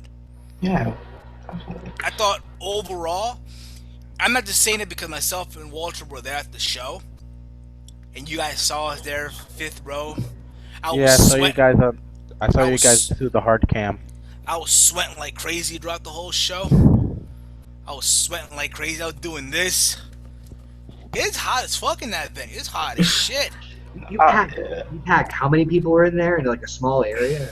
No AC. And I almost busted my ass. No, because the thing is they have our chairs right, and underneath there's bleachers and Oh shit. yeah, fuck. So I was trying to oh shit, my chair just fucking went through. Oh, that was terrible. I was sitting next to this Chinese girl and shit that she was like fucking giving me a hand job during the show. She was giving me a fucking hand job and a blazer. I guess they edited that out. It probably did. Hey, I didn't mind it. Well, I didn't think I was doing this. But like, okay. Look Yeah, at it your was phone. Hey, There's a lot of action going on in that ring. What is that on the third row? on the fifth row, this girl giving this guy dome. So now, shout outs to our friends at TNA Philippines. Good Facebook page as well. Go check them out. I'll be right back, guys, in 1 second. Going to the Philippines, aren't you? Going to the Philippines. Yep. He's going to the Philippines. Yep. Nah, but overall, though, I thought this was a very good kick-ass. Probably the best tape show from out of Oh the yeah, the tapings. crowd was more alive in this one too. Not Exactly. just we were there, but like literally we were there, yeah. we were there. But I think this was more live. The crowd is more excited than the last two shows. Absolutely. Absolutely. He obviously guessed it opened up with Dixie Carter and Team Dixie. Chris, did you manage to watch the whole show? Yeah, I did. And to be honest with you, this is the first TNA show I watched in its entirety in a long time, and I thought it was a really good, solid show. To be honest with you, and I don't know why people are complaining about TNA sucking. Was it better than Raw this week? I think it's better than Raw this week. Yeah. From a wrestling standpoint, yes. There wasn't much on the entertainment front, but at the same time, it's TNA. They want to concentrate more on the wrestling than on the entertainment. So, as far as wrestling wise, yeah, it was more entertaining than the WWE. What do you want? Oh, damn it. The wrestling bear. Was that? Okay. Alright. He said he saw Walter. He said he saw us on TV. He says that he saw us on TV. Yeah. Pretty much. He said he saw us on TV. He was there apparently. He was sitting, VIP section. section. I don't know. Point is, though, again, they opened up with Team Dixie in the ring, and it wouldn't be a podcast about the wrestling bear. Come on now, guys. It wouldn't be a show without Dixie Carter. So, Welcome to Dixieland. Yeah, I'll say that Dixie Carter looks good with that dress on. Just Shit, any show. she can get the D. I'll say that if I'm Serge Carter right now, I'd be fucking going every fucking night. And I mean that with the utmost respect, though. You know what I'm saying? I mean that with. Imagine coming home to that every day. Coming home, hey, honey, I'm home. But the point is, though, So during the ring, obviously all Team Dixie. You have EC3, Rockstar Spud, Rhino, Reginald, whatever his name is now, aka Ezekiel Jackson, and Gene Snitsky. You can just tell that Snitsky and Zeke were just not did not give a flying fuck. They were just there for the paycheck. Yeah, they're there for the paycheck. Yeah, yeah. Who isn't? It wasn't my fault. And I was expecting I was expecting them to talk on the promo on the mic. I was expecting that. No, that'd be terrible. Indeed, it would be terrible.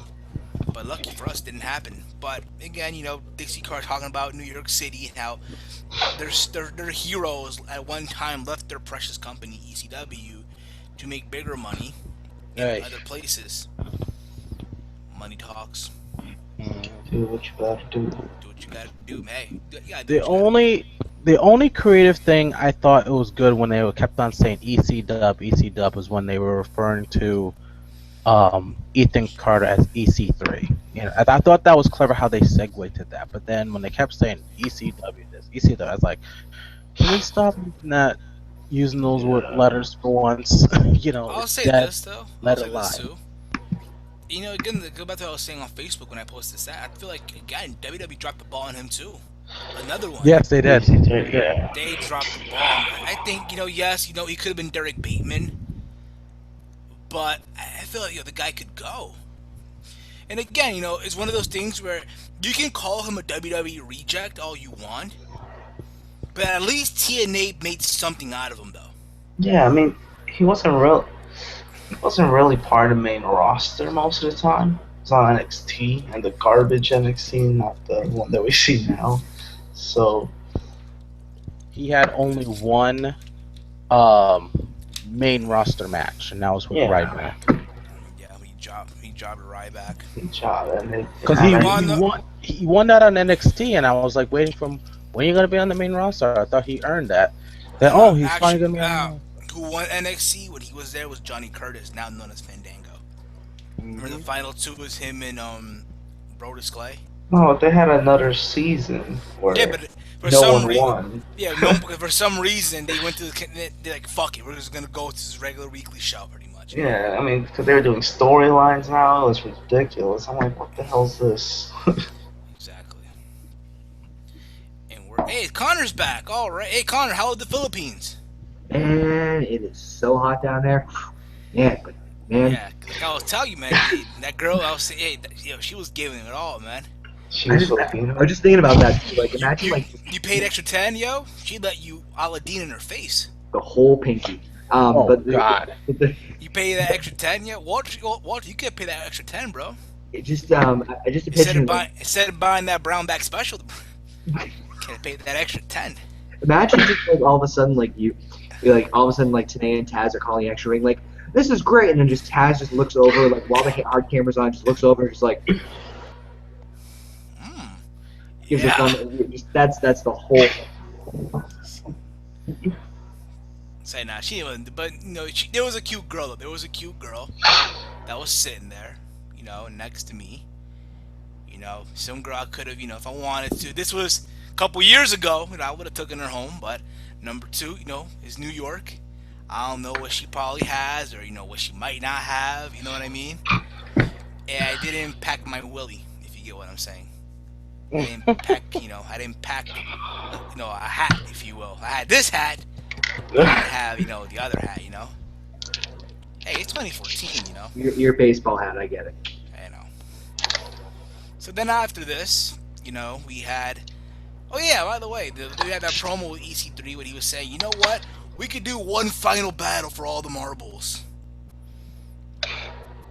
Pretty much implying that, yeah, they're going to have another match. Down the line. Yeah. I'll say this.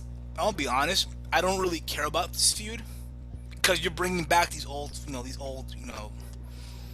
old fossils again, the old farts from ECW again. Trying to But relive the past. EC3 on the mic though is gold.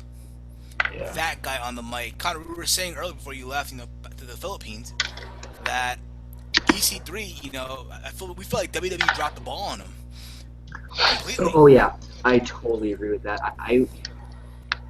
I think the character was obviously kind of skeptical at first, but the more I watch him, the more I listen to his mic skills, the more I watch him in the ring. Yeah, they definitely dropped the ball. I felt like if WWE gave him the chance to kind of do something, not even the EC3 character, but just gave him a chance to do something, he would have Exactly. gotten at least a decent mark In the somewhere. business. Yeah, I think they definitely dropped the ball on him. You know, it's funny. A couple weeks, I think it was the first taping in New York, the second one, whatever it was, and he was coming out. They were chanting, you can't wrestle." He was like, "I disagree. You can wrestle. I'm I thought it very was good." so damn funny. I That was was I was dying because you have this hardcore, just vicious, aggressive, ruthless New York crowd. You can't wrestle. I don't think so. You can't wrestle. I I, disagree. I disagree. I just loved I'm everything very good, about that. and he is. He is very good in the ring. I'll say that too. His ring work is there too. But it's a shame, you know. Oh yeah, he's got an overall good deal, and I think the gimmick fits in very well. It's kind of cliche, yeah, heel, but I think he's I hitting think home I runs. think he's gonna be the champ one day. He'll be the world champion, TNA. Hope so. Just stick it to WWE. Hey, you know what? Yeah, Nah, nah, hey, nah, nah, nah. pretty much. So then after this, we had our first match. We had the Hardys versus the Wolves. I'll be honest, I would have preferred this being the first segment of the show. You know, instead of a Dixie Carter in-ring segment with her, dress that, You need which that obligatory Dixie pretty, sing. pretty much, yeah. And the crowd for that segment, holy shit, Shit on Dixie. we went in on that. We went in on that chick. Holy crap! Not going like this, but we went, in. We massive boos, massive screaming, like telling her to shut the fuck up. I thought, hey, they would edit that out. Yeah, that was legit heat. What I That just was heard. that was real heat. Like even I started chants like I was hoping hey. Global force, global force, global force, global force, global force. Damn. That'd be great. Hey, there was an ROH chant. Remember, there was an ROH chant a couple weeks before that with Eddie and Austin Aries in that gauntlet match. But the first match that we had was the Wolves versus the Hardys. In my opinion, this was the match of the night. Some people say it wasn't. Some people say it was the title match, but the world title. But to me, this was the match of the night. Oh no, this was a easily match. If you are not a fan of this match, in my eyes, you are not a wrestling fan. Period. This match went back and forth, balls to the wall, good near fall spots here. The crowd went ape shit completely. There was Like one move that I thought was very intriguing. Was when I don't know which wolf it was, but he did a Frankenstein on both Hardys at the same time. that was Eddie. That was Eddie Edwards. That was Eddie. I'm like, I never seen that before. I'm like, what the fuck? Holy shit! I'm like, how can you do that? I was like, I believe it. Sometimes I just see a move out of that. I'm like, oh, okay. Well, apparently that's a thing. You know what's crazy though? Like, you know what's the thing too though? And I said it before to so many people. People kind of laughing when I say that. I think out of the both wolves, right, Eddie and Dave, or American wolves, whatever you want to refer to them as, right? I think Eddie doesn't get nearly enough credit for what he does. Don't get me wrong, Davey Richards is a great wrestler. Don't get me wrong, but I don't think Eddie Edwards gets nearly enough credit Oh for yeah, what he no. does. He he's actually from up near us, me and Chris. Yeah, And Davey Yeah. Edwards, yeah. I've I seen him wrestle live before. yeah, same here. And in a singles competition, he knocked it out of the park every time I saw him. I'll say this too. I think there's a show I saw. I think from CTWE. I think it was from someone from Connecticut, right? CTE. I don't. I forgot the name of the promotion, but it's from Connecticut, whatever. He wrestled Johnny Gargano, and that match was sick, in my opinion. But again, when the Wolves had their WWE tryout, I was happy more for Eddie than Davey.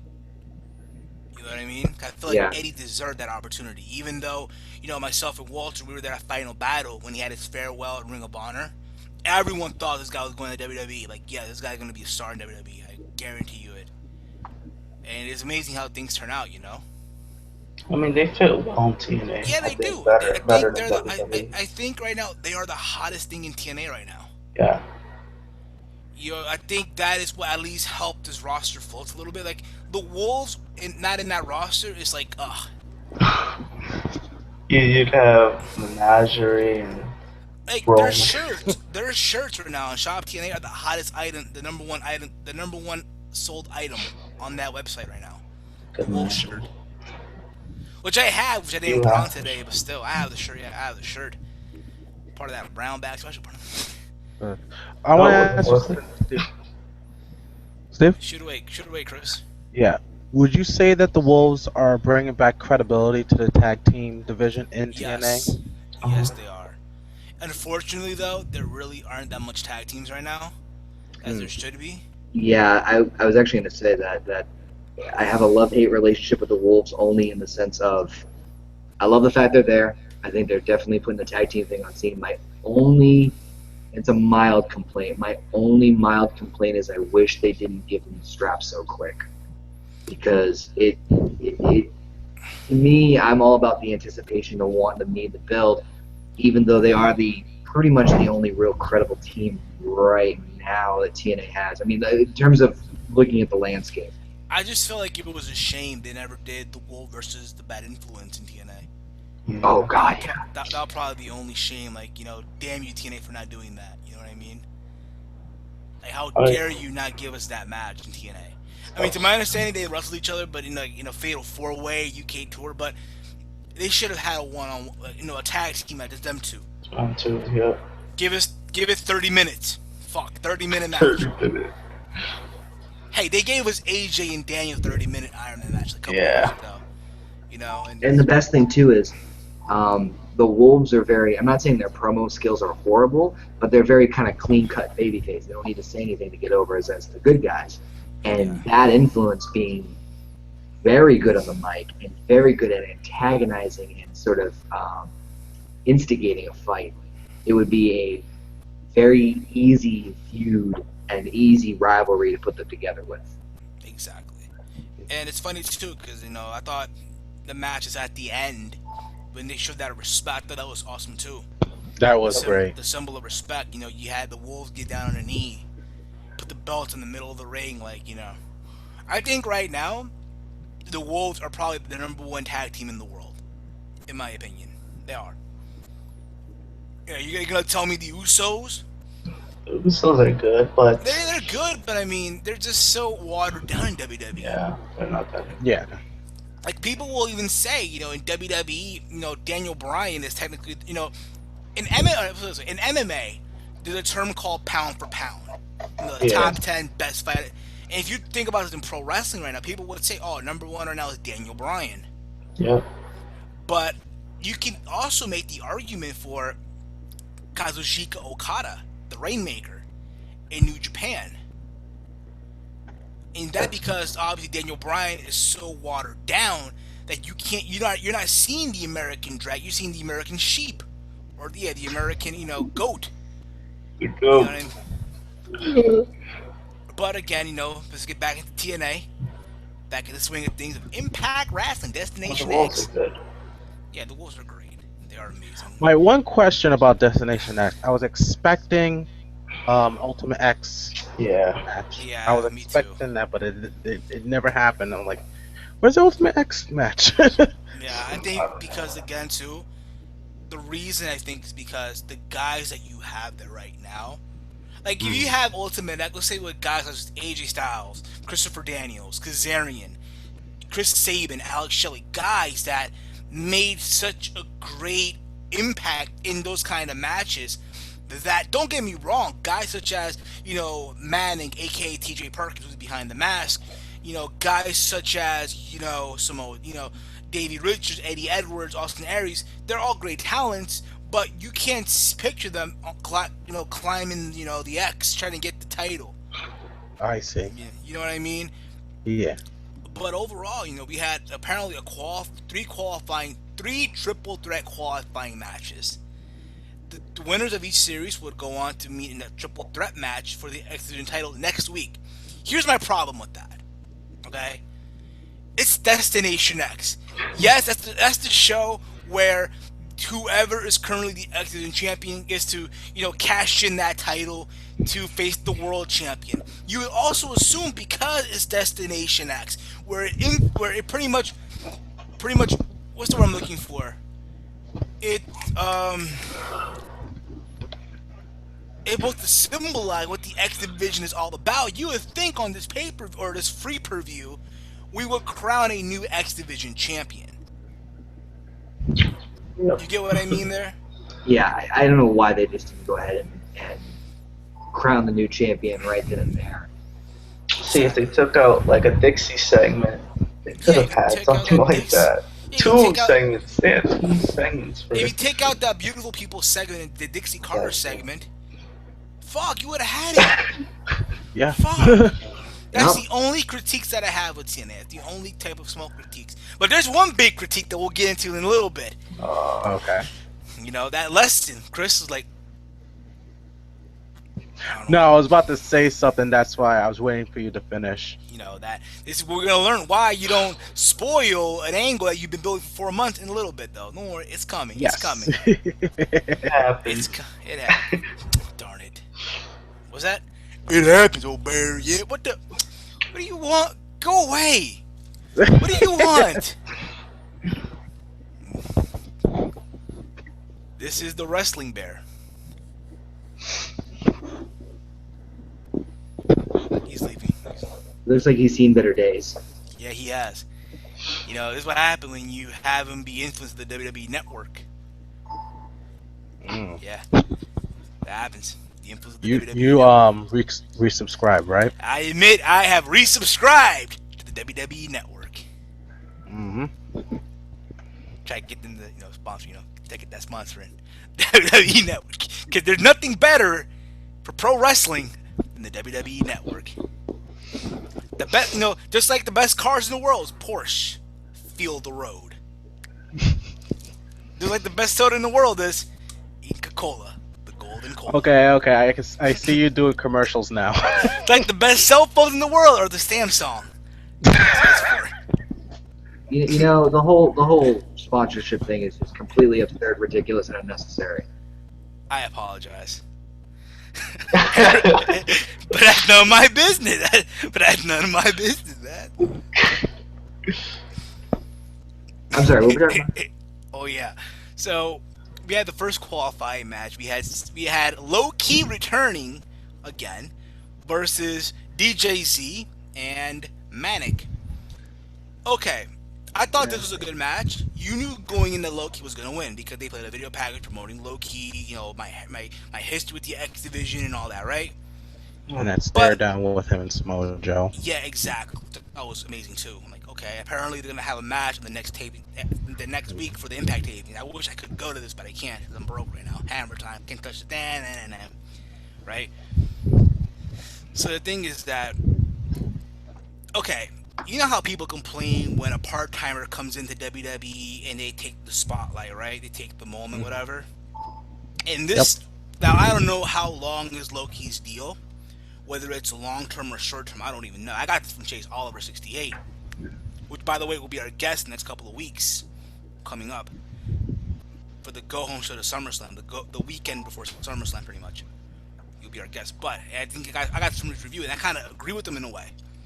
He said, how people complain, when these old-timers, these part-timers come into WWE, take the spotlight, same thing with TNA, like, low-key, we don't know how long his deal is. And he comes in, he beats guys like, a DJZ or a Manic, who are supposed to be the young guys in the company, right?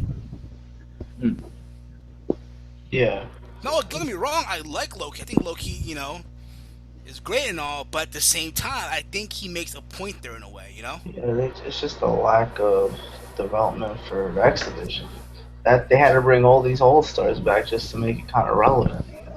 What do you guys with think? DJZ and Manic, you're not getting much from them. It's a double-edged sword. Not just here in general in terms of bringing any old timers in, because you want to obviously establish your brand with the talent that you have, but for whatever reason, sometimes they're not just getting the job done. Maybe it's not something they're doing, but they're just not getting over. And you need to bring in seasoned veterans, I guess you could say, to help them be more noticed and to be taken seriously and to make them look more important.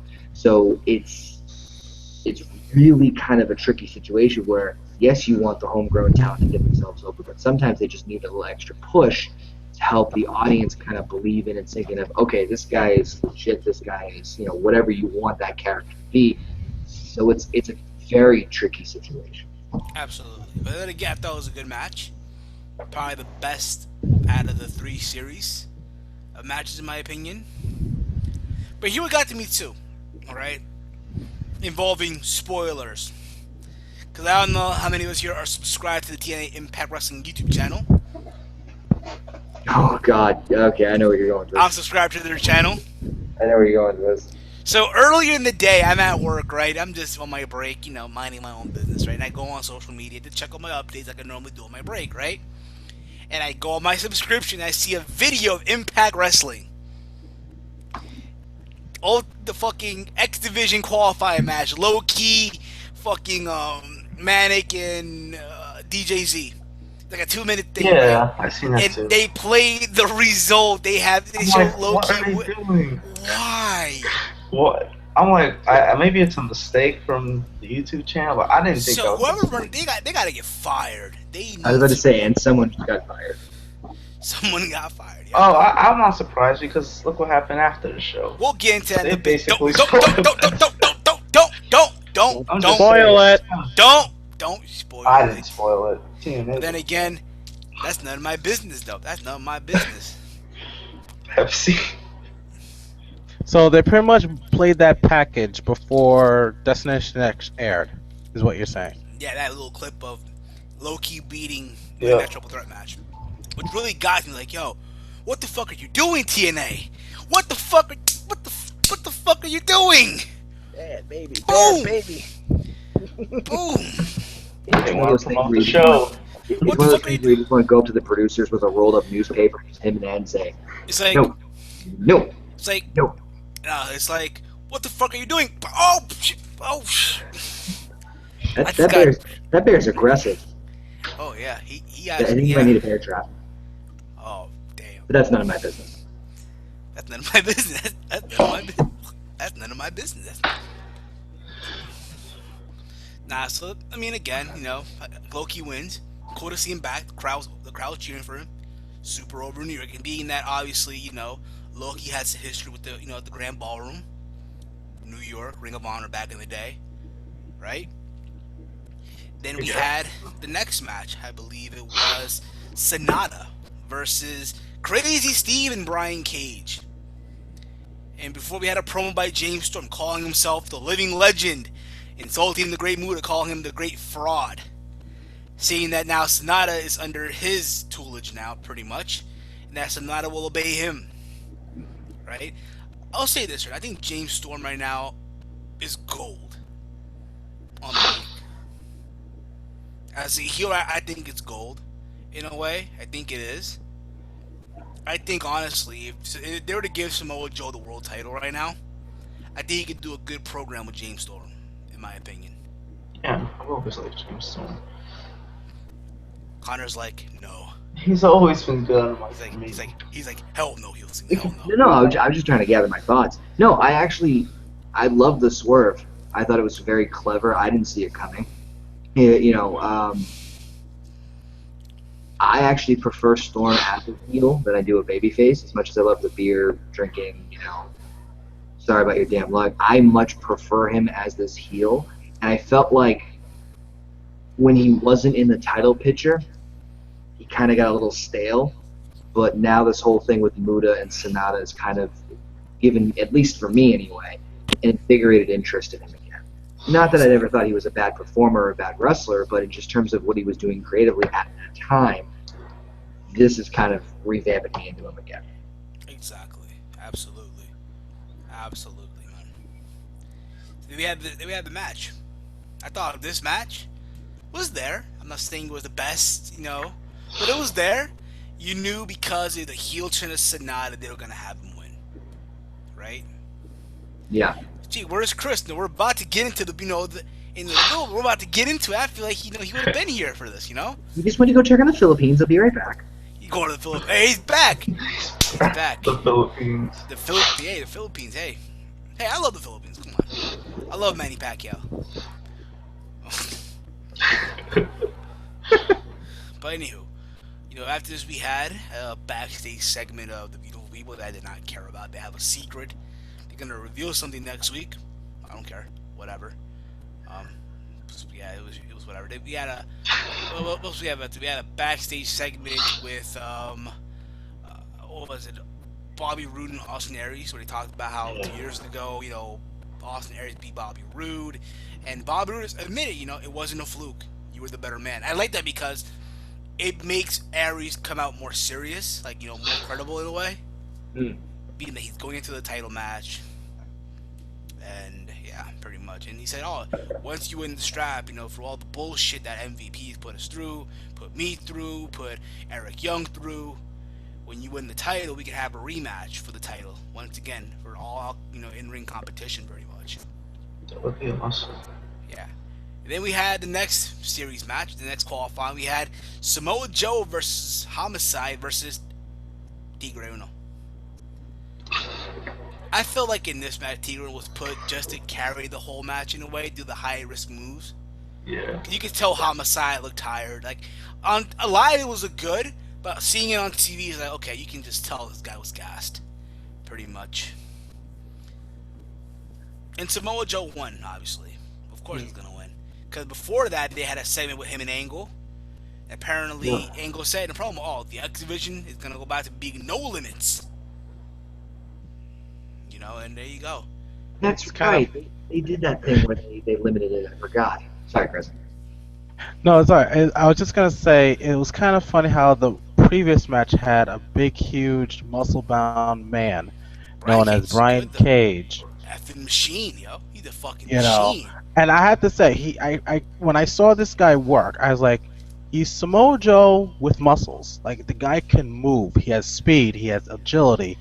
And of course, he can. If you see him in PWG, right? PWG. You know what I'm saying? Pro Wrestling Gorilla. Yep. He had a match with Roderick Strong, right? And in this match, Roderick Strong, right? He hit a 619. Picture someone his size hitting a 619. Yeah. Connor, we've seen someone who done that, but he was fat.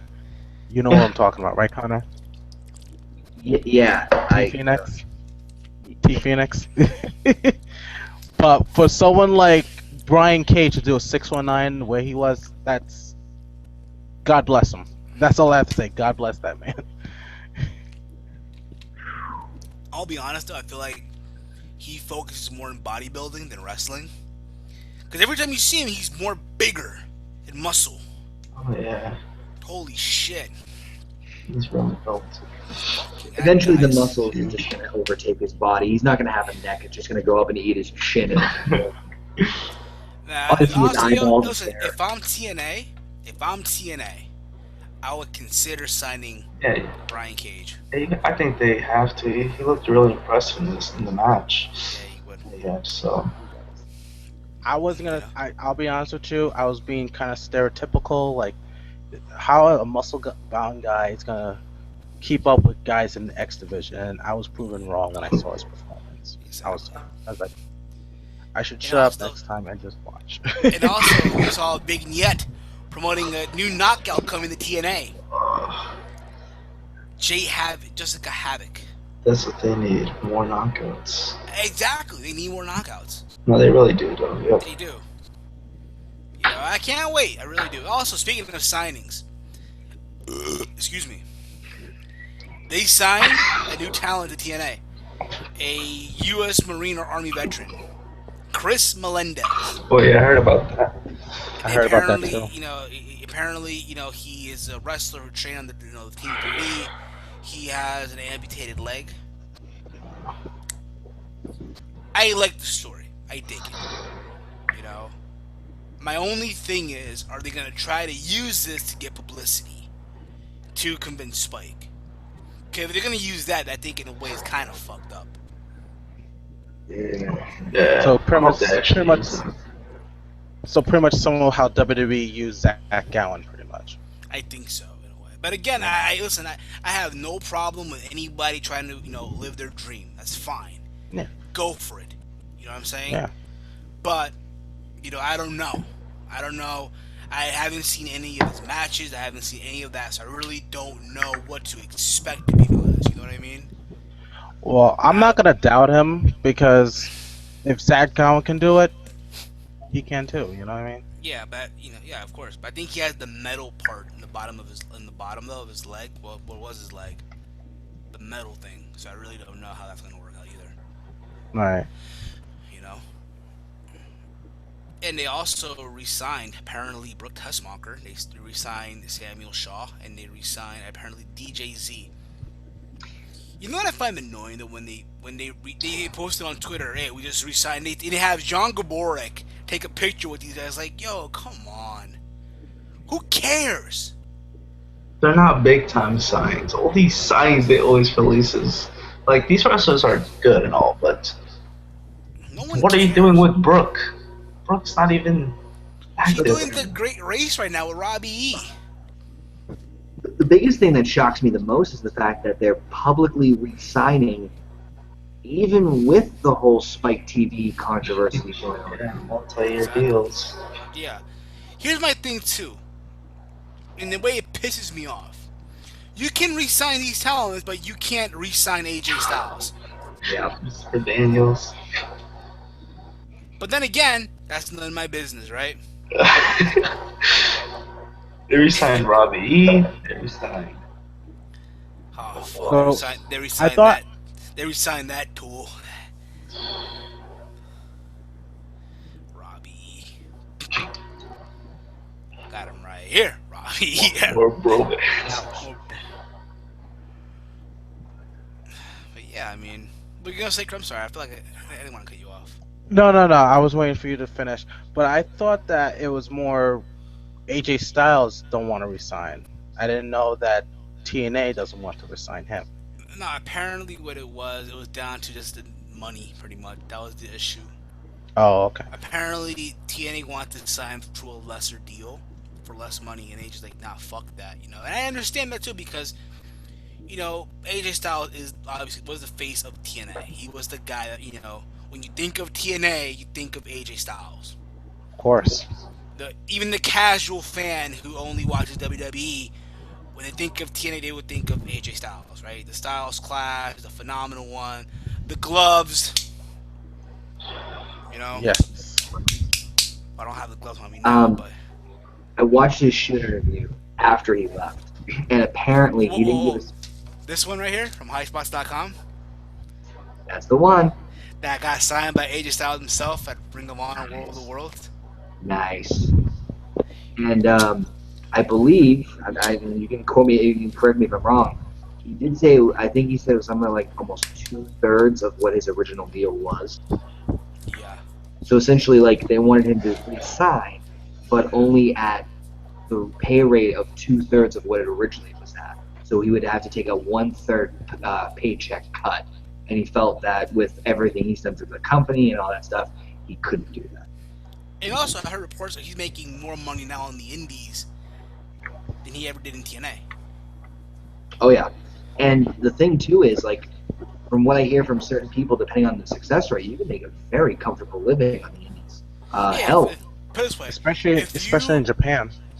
if you're to get signed by New Japan, you're set pretty much. Yeah. Because when you convert that money into dollars, shit.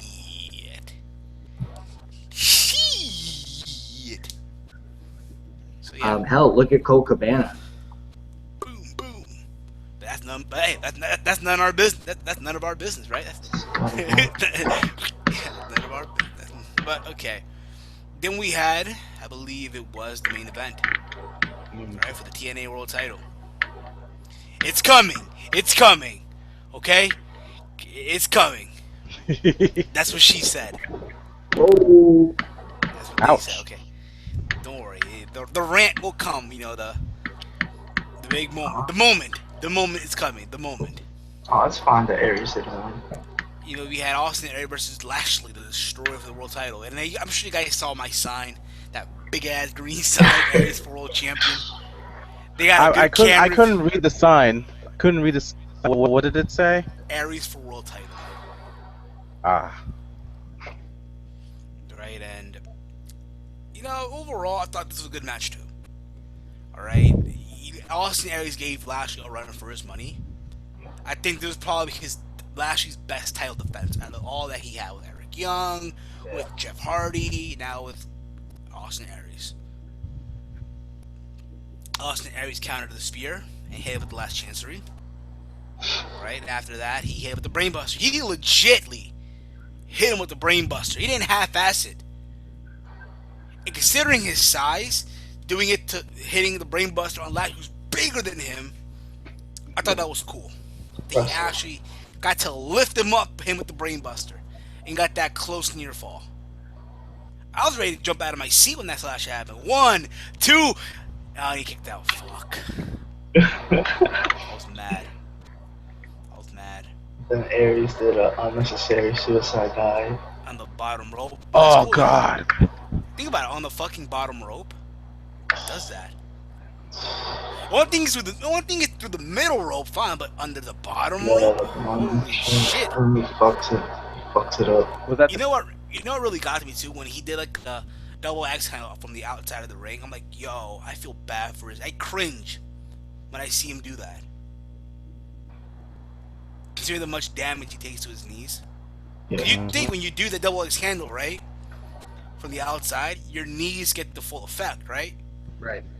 So you would think, oh my god, his knees are gonna be fucked up if he keeps doing that shit. You know what I mean? Yeah. And then Lashley spears him for the 1, 2, 3. And Lashley retains. I still believe that the big program will be him and Bobby Roode, obviously. Roode will probably take the title from him. But I don't mind it though. I don't mind seeing Lashley as the world champion. If you have MVP being that mouthpiece for him, listen. If all you have is Lashley, if the only word that Lashley if the only words that Lashley say is only this, I'll be good. It's good. Have MVP do all the talk. Have Lashley only do this. Yeah, Bobby Lashley has been a great champion. All his title defenses have been just him dominating, winning clean, no, heelish tactics. I mean, he's a heel, but he yeah, I know. And he wins clean. You need more champions like that, not the Magnuses. Yeah, Bobby Lashley. Oh, you're saying it wrong. Go ahead. You say it. Magnus. Magnus. Alright, so just when you think, alright, that's how the show ends, right? You think that, okay, the show is over, good show, great thing, TNA. Boy, were we wrong! Okay, so normally Impact, when they close a show, they promote next week's show, they play a clip. Do I agree with it? No, because I don't agree with spoilers, right? And listen, if they're gonna do that, fine, but play us something that doesn't really matter, right? And they play a video, and they promote it like, for 4 months, Bully Ray has tried to put Dixie Carter through a table, and has failed at each attempt, and they play clips of Bully Ray failing, right? Falling through a table, and this and that. It says, but now, the moment you all been waiting for, it happens. And they play a video clip of Devon grabbing Dixie, or Tommy Dreamer, into the ring, and you see Devon carry Dixie into Bully Ray's shoulders, right? You see Dixie Carter's pussy literally on Bully's face, right? Hell. Hey, that should be a privilege, right? Crazy. That should be a privilege. Privilege. He's all up in Literally, Dixieland. Let me get the rite of passage too. All over his face all up Dixieland, pretty much, right? Serge Carter. All right, I quit. Serge. I quit. Serge Carter is probably fucking going apeshit right now, ballistic right now, right? In the back somewhere, Which I know I would be. Fuck. If someone's doing that to my wife. What the fuck are you doing? Exactly. He's ringing her Southern Belle. And they see, and all you see is that, and they turn the screen black, and you hear TNA, oh my god, it's happened! And you hear the noise of the table breaking. What the fuck, TNA? Why do you spoil? Like, listen, I understand people say, oh, but it's okay because the spoiler said it months ago. You knew Dixie was going through a table. Fine, all you want. But when you're building up something for months and months and months and months and months, and you finally gonna do it, you don't put it in advance though. You don't put, Just you just don't. Like, if this is their attempt to get eyeballs on the product, I'll just get a few more viewers, but it's not like they're gonna I get mean, above yes, I think, 120. yes, it's the big payoff. Because to my understanding, this is the end of the Dixie Carter character. Yep. Overall, but still, like, come on. Why do that? Why fucking God? All the suspense is gone now. All the thrill, like the excitement is just away. It Here's the would've- excitement, and now it's gone. It would have at least been a little bit of a better build if they did a match. You know what I mean? Like, where they're not like, I don't know. Even if it was like, let's say Dixie versus Bully in a tables match, because that would do great ratings. Even that would be a better advertisement bill because they're not saying it's going to happen. They're just teasing, oh, this is a thing that might lead to this. But here they're blatantly telling you, hey, this shit's going down, and it just like it takes the thrill away. Exactly. It would be like if WWE, for example, WrestleMania, right? The bill was Daniel Bryan winning the title, right? But if they were to tell you in the thing like, oh, Daniel Bryan gonna win the world title, And they show that you hear the They show- 1, 2, 3. no. They show tap out Batista. Oh yeah, that's what happened. Yeah, and then you hear the bell ring, ding, ding, ding. Exactly. You just don't do that. No spoil shit. And you wonder why sometimes TNA gets the criticism that it gets. I think that was just the stupidest move by TNA. It was. I mean, I understand. Yeah, the spoilers were out, but Months ago, but still, does it but give TNA shouldn't have publicly themselves spoiled Does it. it give you the for- reason to, embrace the spoilers? No, you don't do that. In pro wrestling, you don't embrace these websites, these dirt that spoil shit. And that's what you literally did there. You embraced it. Yep. Live on the spoilers. Yes, Aaron Rift, Anal Rift, fuck you and your noIQ.com. Take that, motherfucker. Oh boy. You know what I'm saying? Now, Dave Meltzer and your first member of the Vince McMahon Kiss My Ass Club from 1987. Take that, motherfucker. We take a piss in your Observer newsletter now, motherfucker. I actually been bleeping out. Beep, beep, beep. oh yeah. Oh, fuck. I'm uncensored. I'm sorry. Quick question. TRN, if you're watching this right now, you need to know I am an uncensored individual. Mm-hmm. There you go. What are you going to say, Chris? I'm sorry. I didn't mean to cut you off, bro. No, that's all right. Now, what if this was them spoiling it? What if they're trying to do the same thing how WCW tried to do with Mick Foley? If you know what I'm talking about, how they revealed that Mick Foley won the title, but then people still flocked to Raw just to see it happen. The thing is, at the time, Mick Foley was hot. Right. And people wanted to see Mick Foley be the champion. Right. In this situation, you have an old bird, an old heathen, an old harlot, and Connor left us. Oh no. Connor, come back. Please. We need you back, Connor. What happened, OkayFabe? Oh man. Maybe he's having the same issue I did. What happened? Maybe he's having the same issue I've been having Hey, he's all back. night. And what happened, Connor? Philippines called. Sorry. Continue. Pizza called?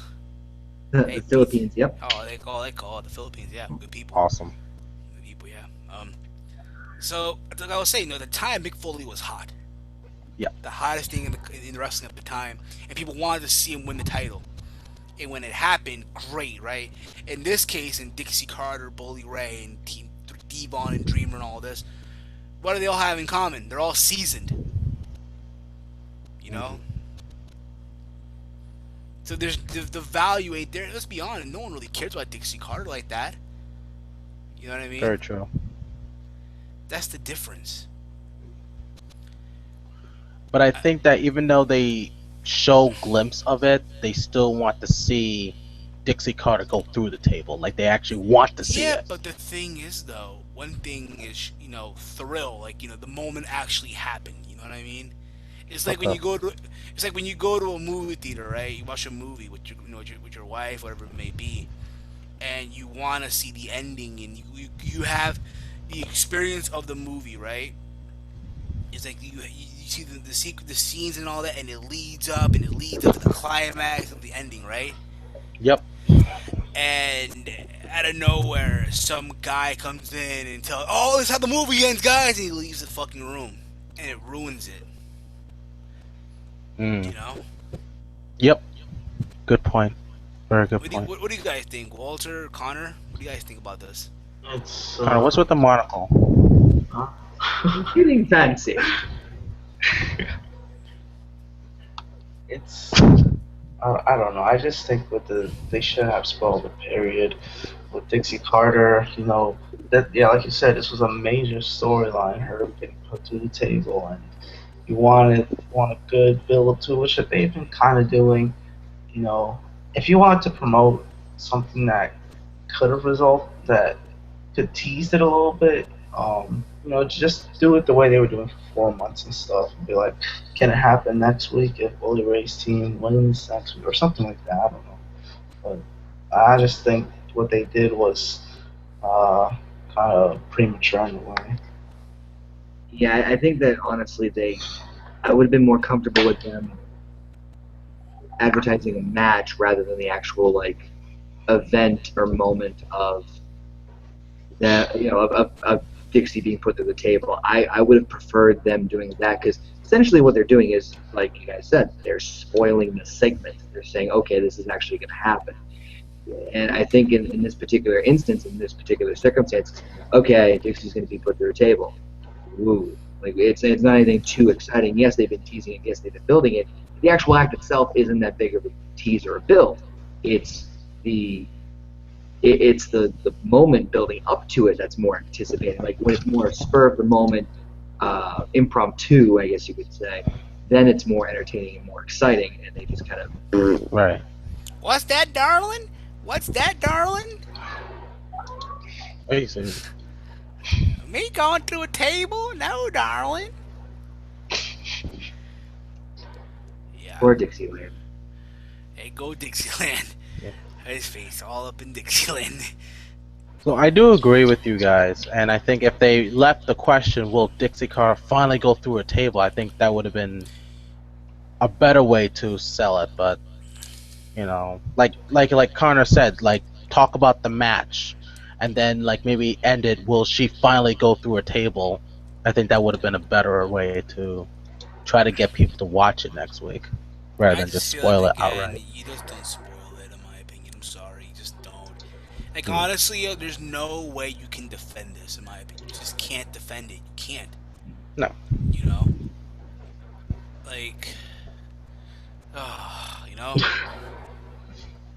A part of me, don't get me wrong, I'm not, just because of this, I'm not going to say, oh, the show was garbage, because it was a great show. Don't get me wrong, it was a great show. Some critiques there, but that big one was obviously the spoiler. You just don't do that. You just don't. Gosh, man. Why? They were just too hyped for it. But that's none of my business. That's not my bad, but that's not, yeah. Anywho, before we wrap up this show, quick announcement we want to make real quick. As you all know, we did say there are some big announcements. Obviously, one of it is that we will be joining the TRN network real soon to work a couple projects. And there's still talks. There's still some talks that we got to do. Negotiations are in progress. Yeah, obviously, yes. There's some things, you know, that I'll be honest about. I don't care, if they hear this or not. But I read the contract. There's things on it that I don't agree with, that I kind of question a little bit. I think, we're just, just be real about it. Let's, be open about it. You know what I mean? Mm-hmm. Now, I am all in favor of working with these people. I think they mean well. You know what I mean?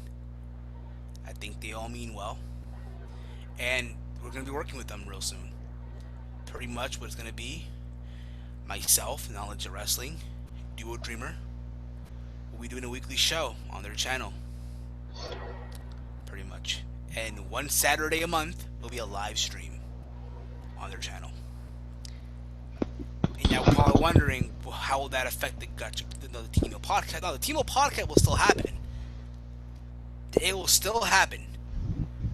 Alright? Don't get fucked up now. Don't think, no more. No. It'll still happen. It'll still happen, people. Connor almost choked on a chicken bone, but okay.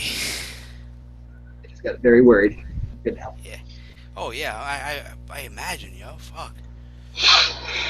But again, we're still working on it right now, but we cannot wait for this. Amazing stuff is going to be happening. Some good things, some big things. Right? I think Connor also will be joining the network as well, right? Yeah.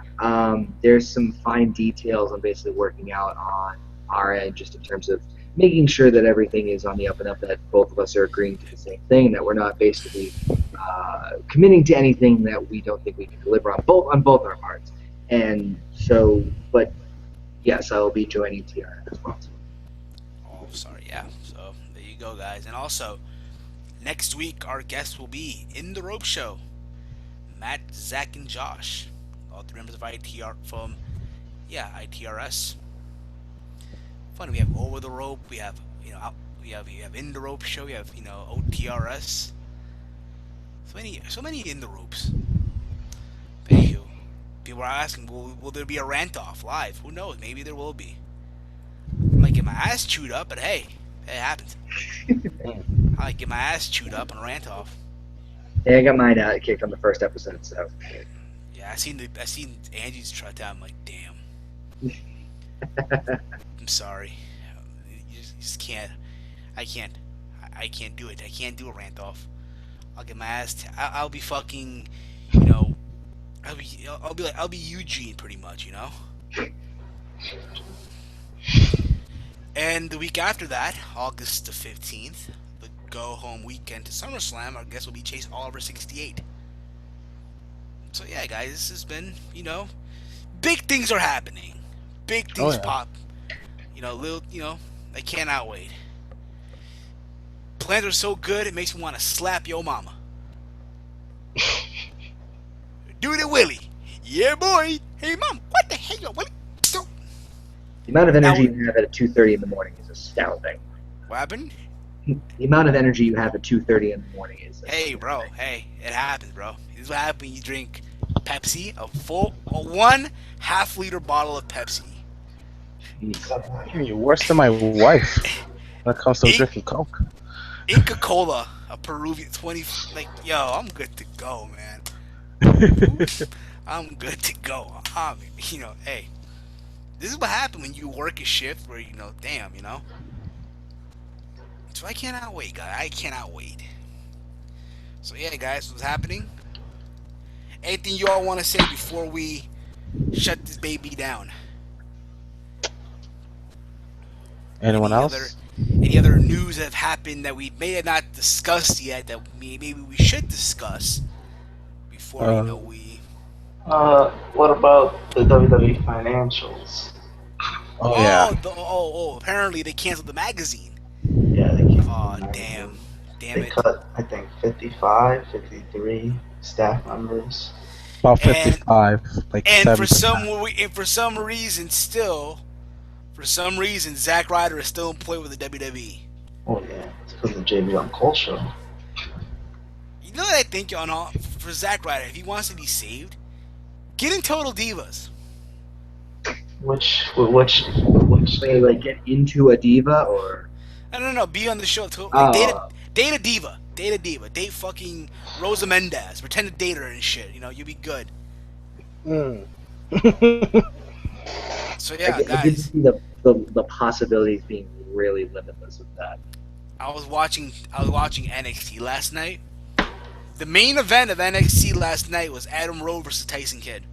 it was awesome. It was a good match. It was. Don't get me wrong, but again, with Tyson Kidd, listen, I feel like him on NXT is like a college student going back to high school, trying to be like the top dog on campus still. You know, Good analogy. he has like the Ninja Turtle attire almost, and the all greenish and whatever it may be. But still, we'll see what happens with this. Did you guys talk about Ricardo? Oh man, he got cut. You see, releases Ricardo Rodriguez. Kind of I mean, sad. Yeah. They weren't doing anything with it. He was part of the Spanish announce team. But they didn't really need a third member, did they? Not really. Not really. So yeah, I mean, He was an okay wrestler absolutely. when he's wrestling under the hood and stuff. But Yeah, he was apparently what really caught this was the fact that that NXT special they had. He was El Local and they faced it was him and Kalisto, and they faced the Ascension. And apparently he had a bad performance in this match. So that might have been what really fuck this. Yeah, he did. Oh, he didn't look that good in that. Did you hear who they replaced him with? Sin Cara, Sin Hunico. Sin Cara and Kalisto are tag team. I mean, Yep. apparently they chased Sin Cara's attire too. Apparently they changed his Yeah, attire. I saw that. I saw a picture of that. It was God, interesting. what are they doing? What are they doing? It's Hunico and Kalisto. Kalisto and Hunico. Kalistico. Kalisto, can we have the? Can they come out in the bike? Oh, What? fuck. Only if it has tassels, a basket, and a bell. People will think, oh, they're copying Crazy Steve, man. Look at that, man. The menagerie. Ladies and gentlemen, it is about to be 3 a.m. 3 in the morning, and I still have energy. I can go. I can do a marathon. Holy shit! Alas, I have to wrap things up myself because I have to get up in the morning. So yeah, this wraps up episode number 52. I don't know how long we've been on the air. 2.5 hours, I think. I think like 2.5 hours. That's how they normally go. Sometimes, sometimes maybe 3. I think with Kendall Kevin we went 4 hours a while back. Wow. Yeah. Sometimes the podcast is random. We talk about society, politics, sex, global warming, and that fun stuff. Oh, what about that Stephen A. Smith? That Also, guy. Yep. First take has been terrible. A lot of dislikes with the videos. Stephen A. Smith's coming back Wednesday, and I want to see that reaction.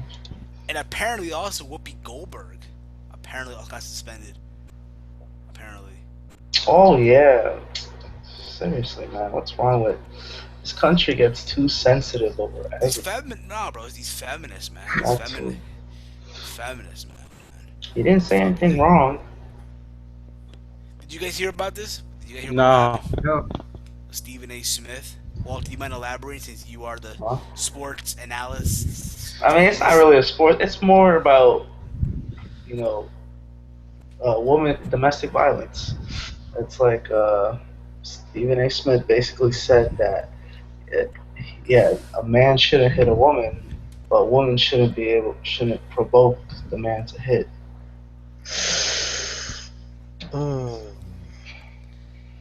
Yeah. Ouch. Yeah, I said the same thing. I would have just said no one should hit anybody, period.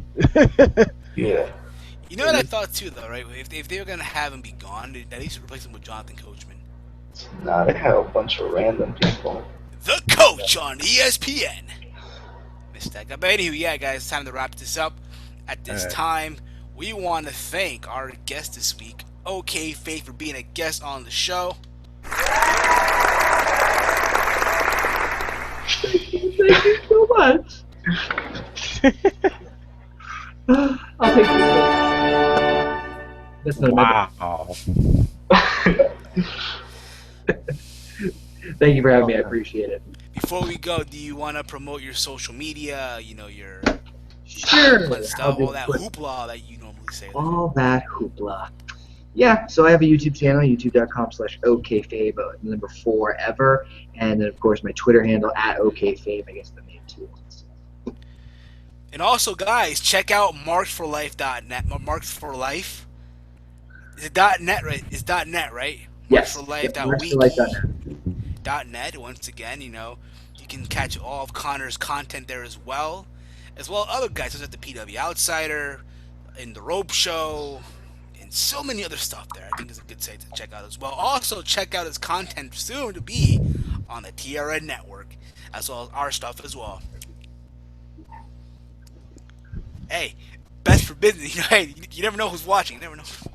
You know what I'm saying? But that's not That's not about me.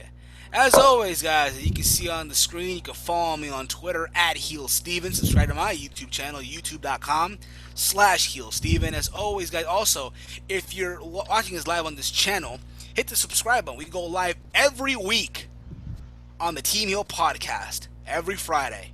It's always a Friday, I guarantee you it, but the time can change. But I guarantee you, next Friday, we go live at 8 p.m. with our guests in the Rope Show. That is right, Matt, Zach, and Josh. Expect a rant off. Maybe. Just maybe. And also, like our Facebook page, facebook.com/GutCheck Podcast, which I'm trying to change to the Team Heel Podcast, but it won't let me do it. For some weird reason. I don't know why.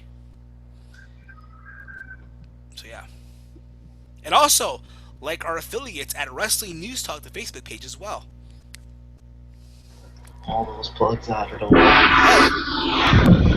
Hey, you never know who's watching. In case they're watching, though, you know, all I gotta do is. Some people are like, right? Some people right now are.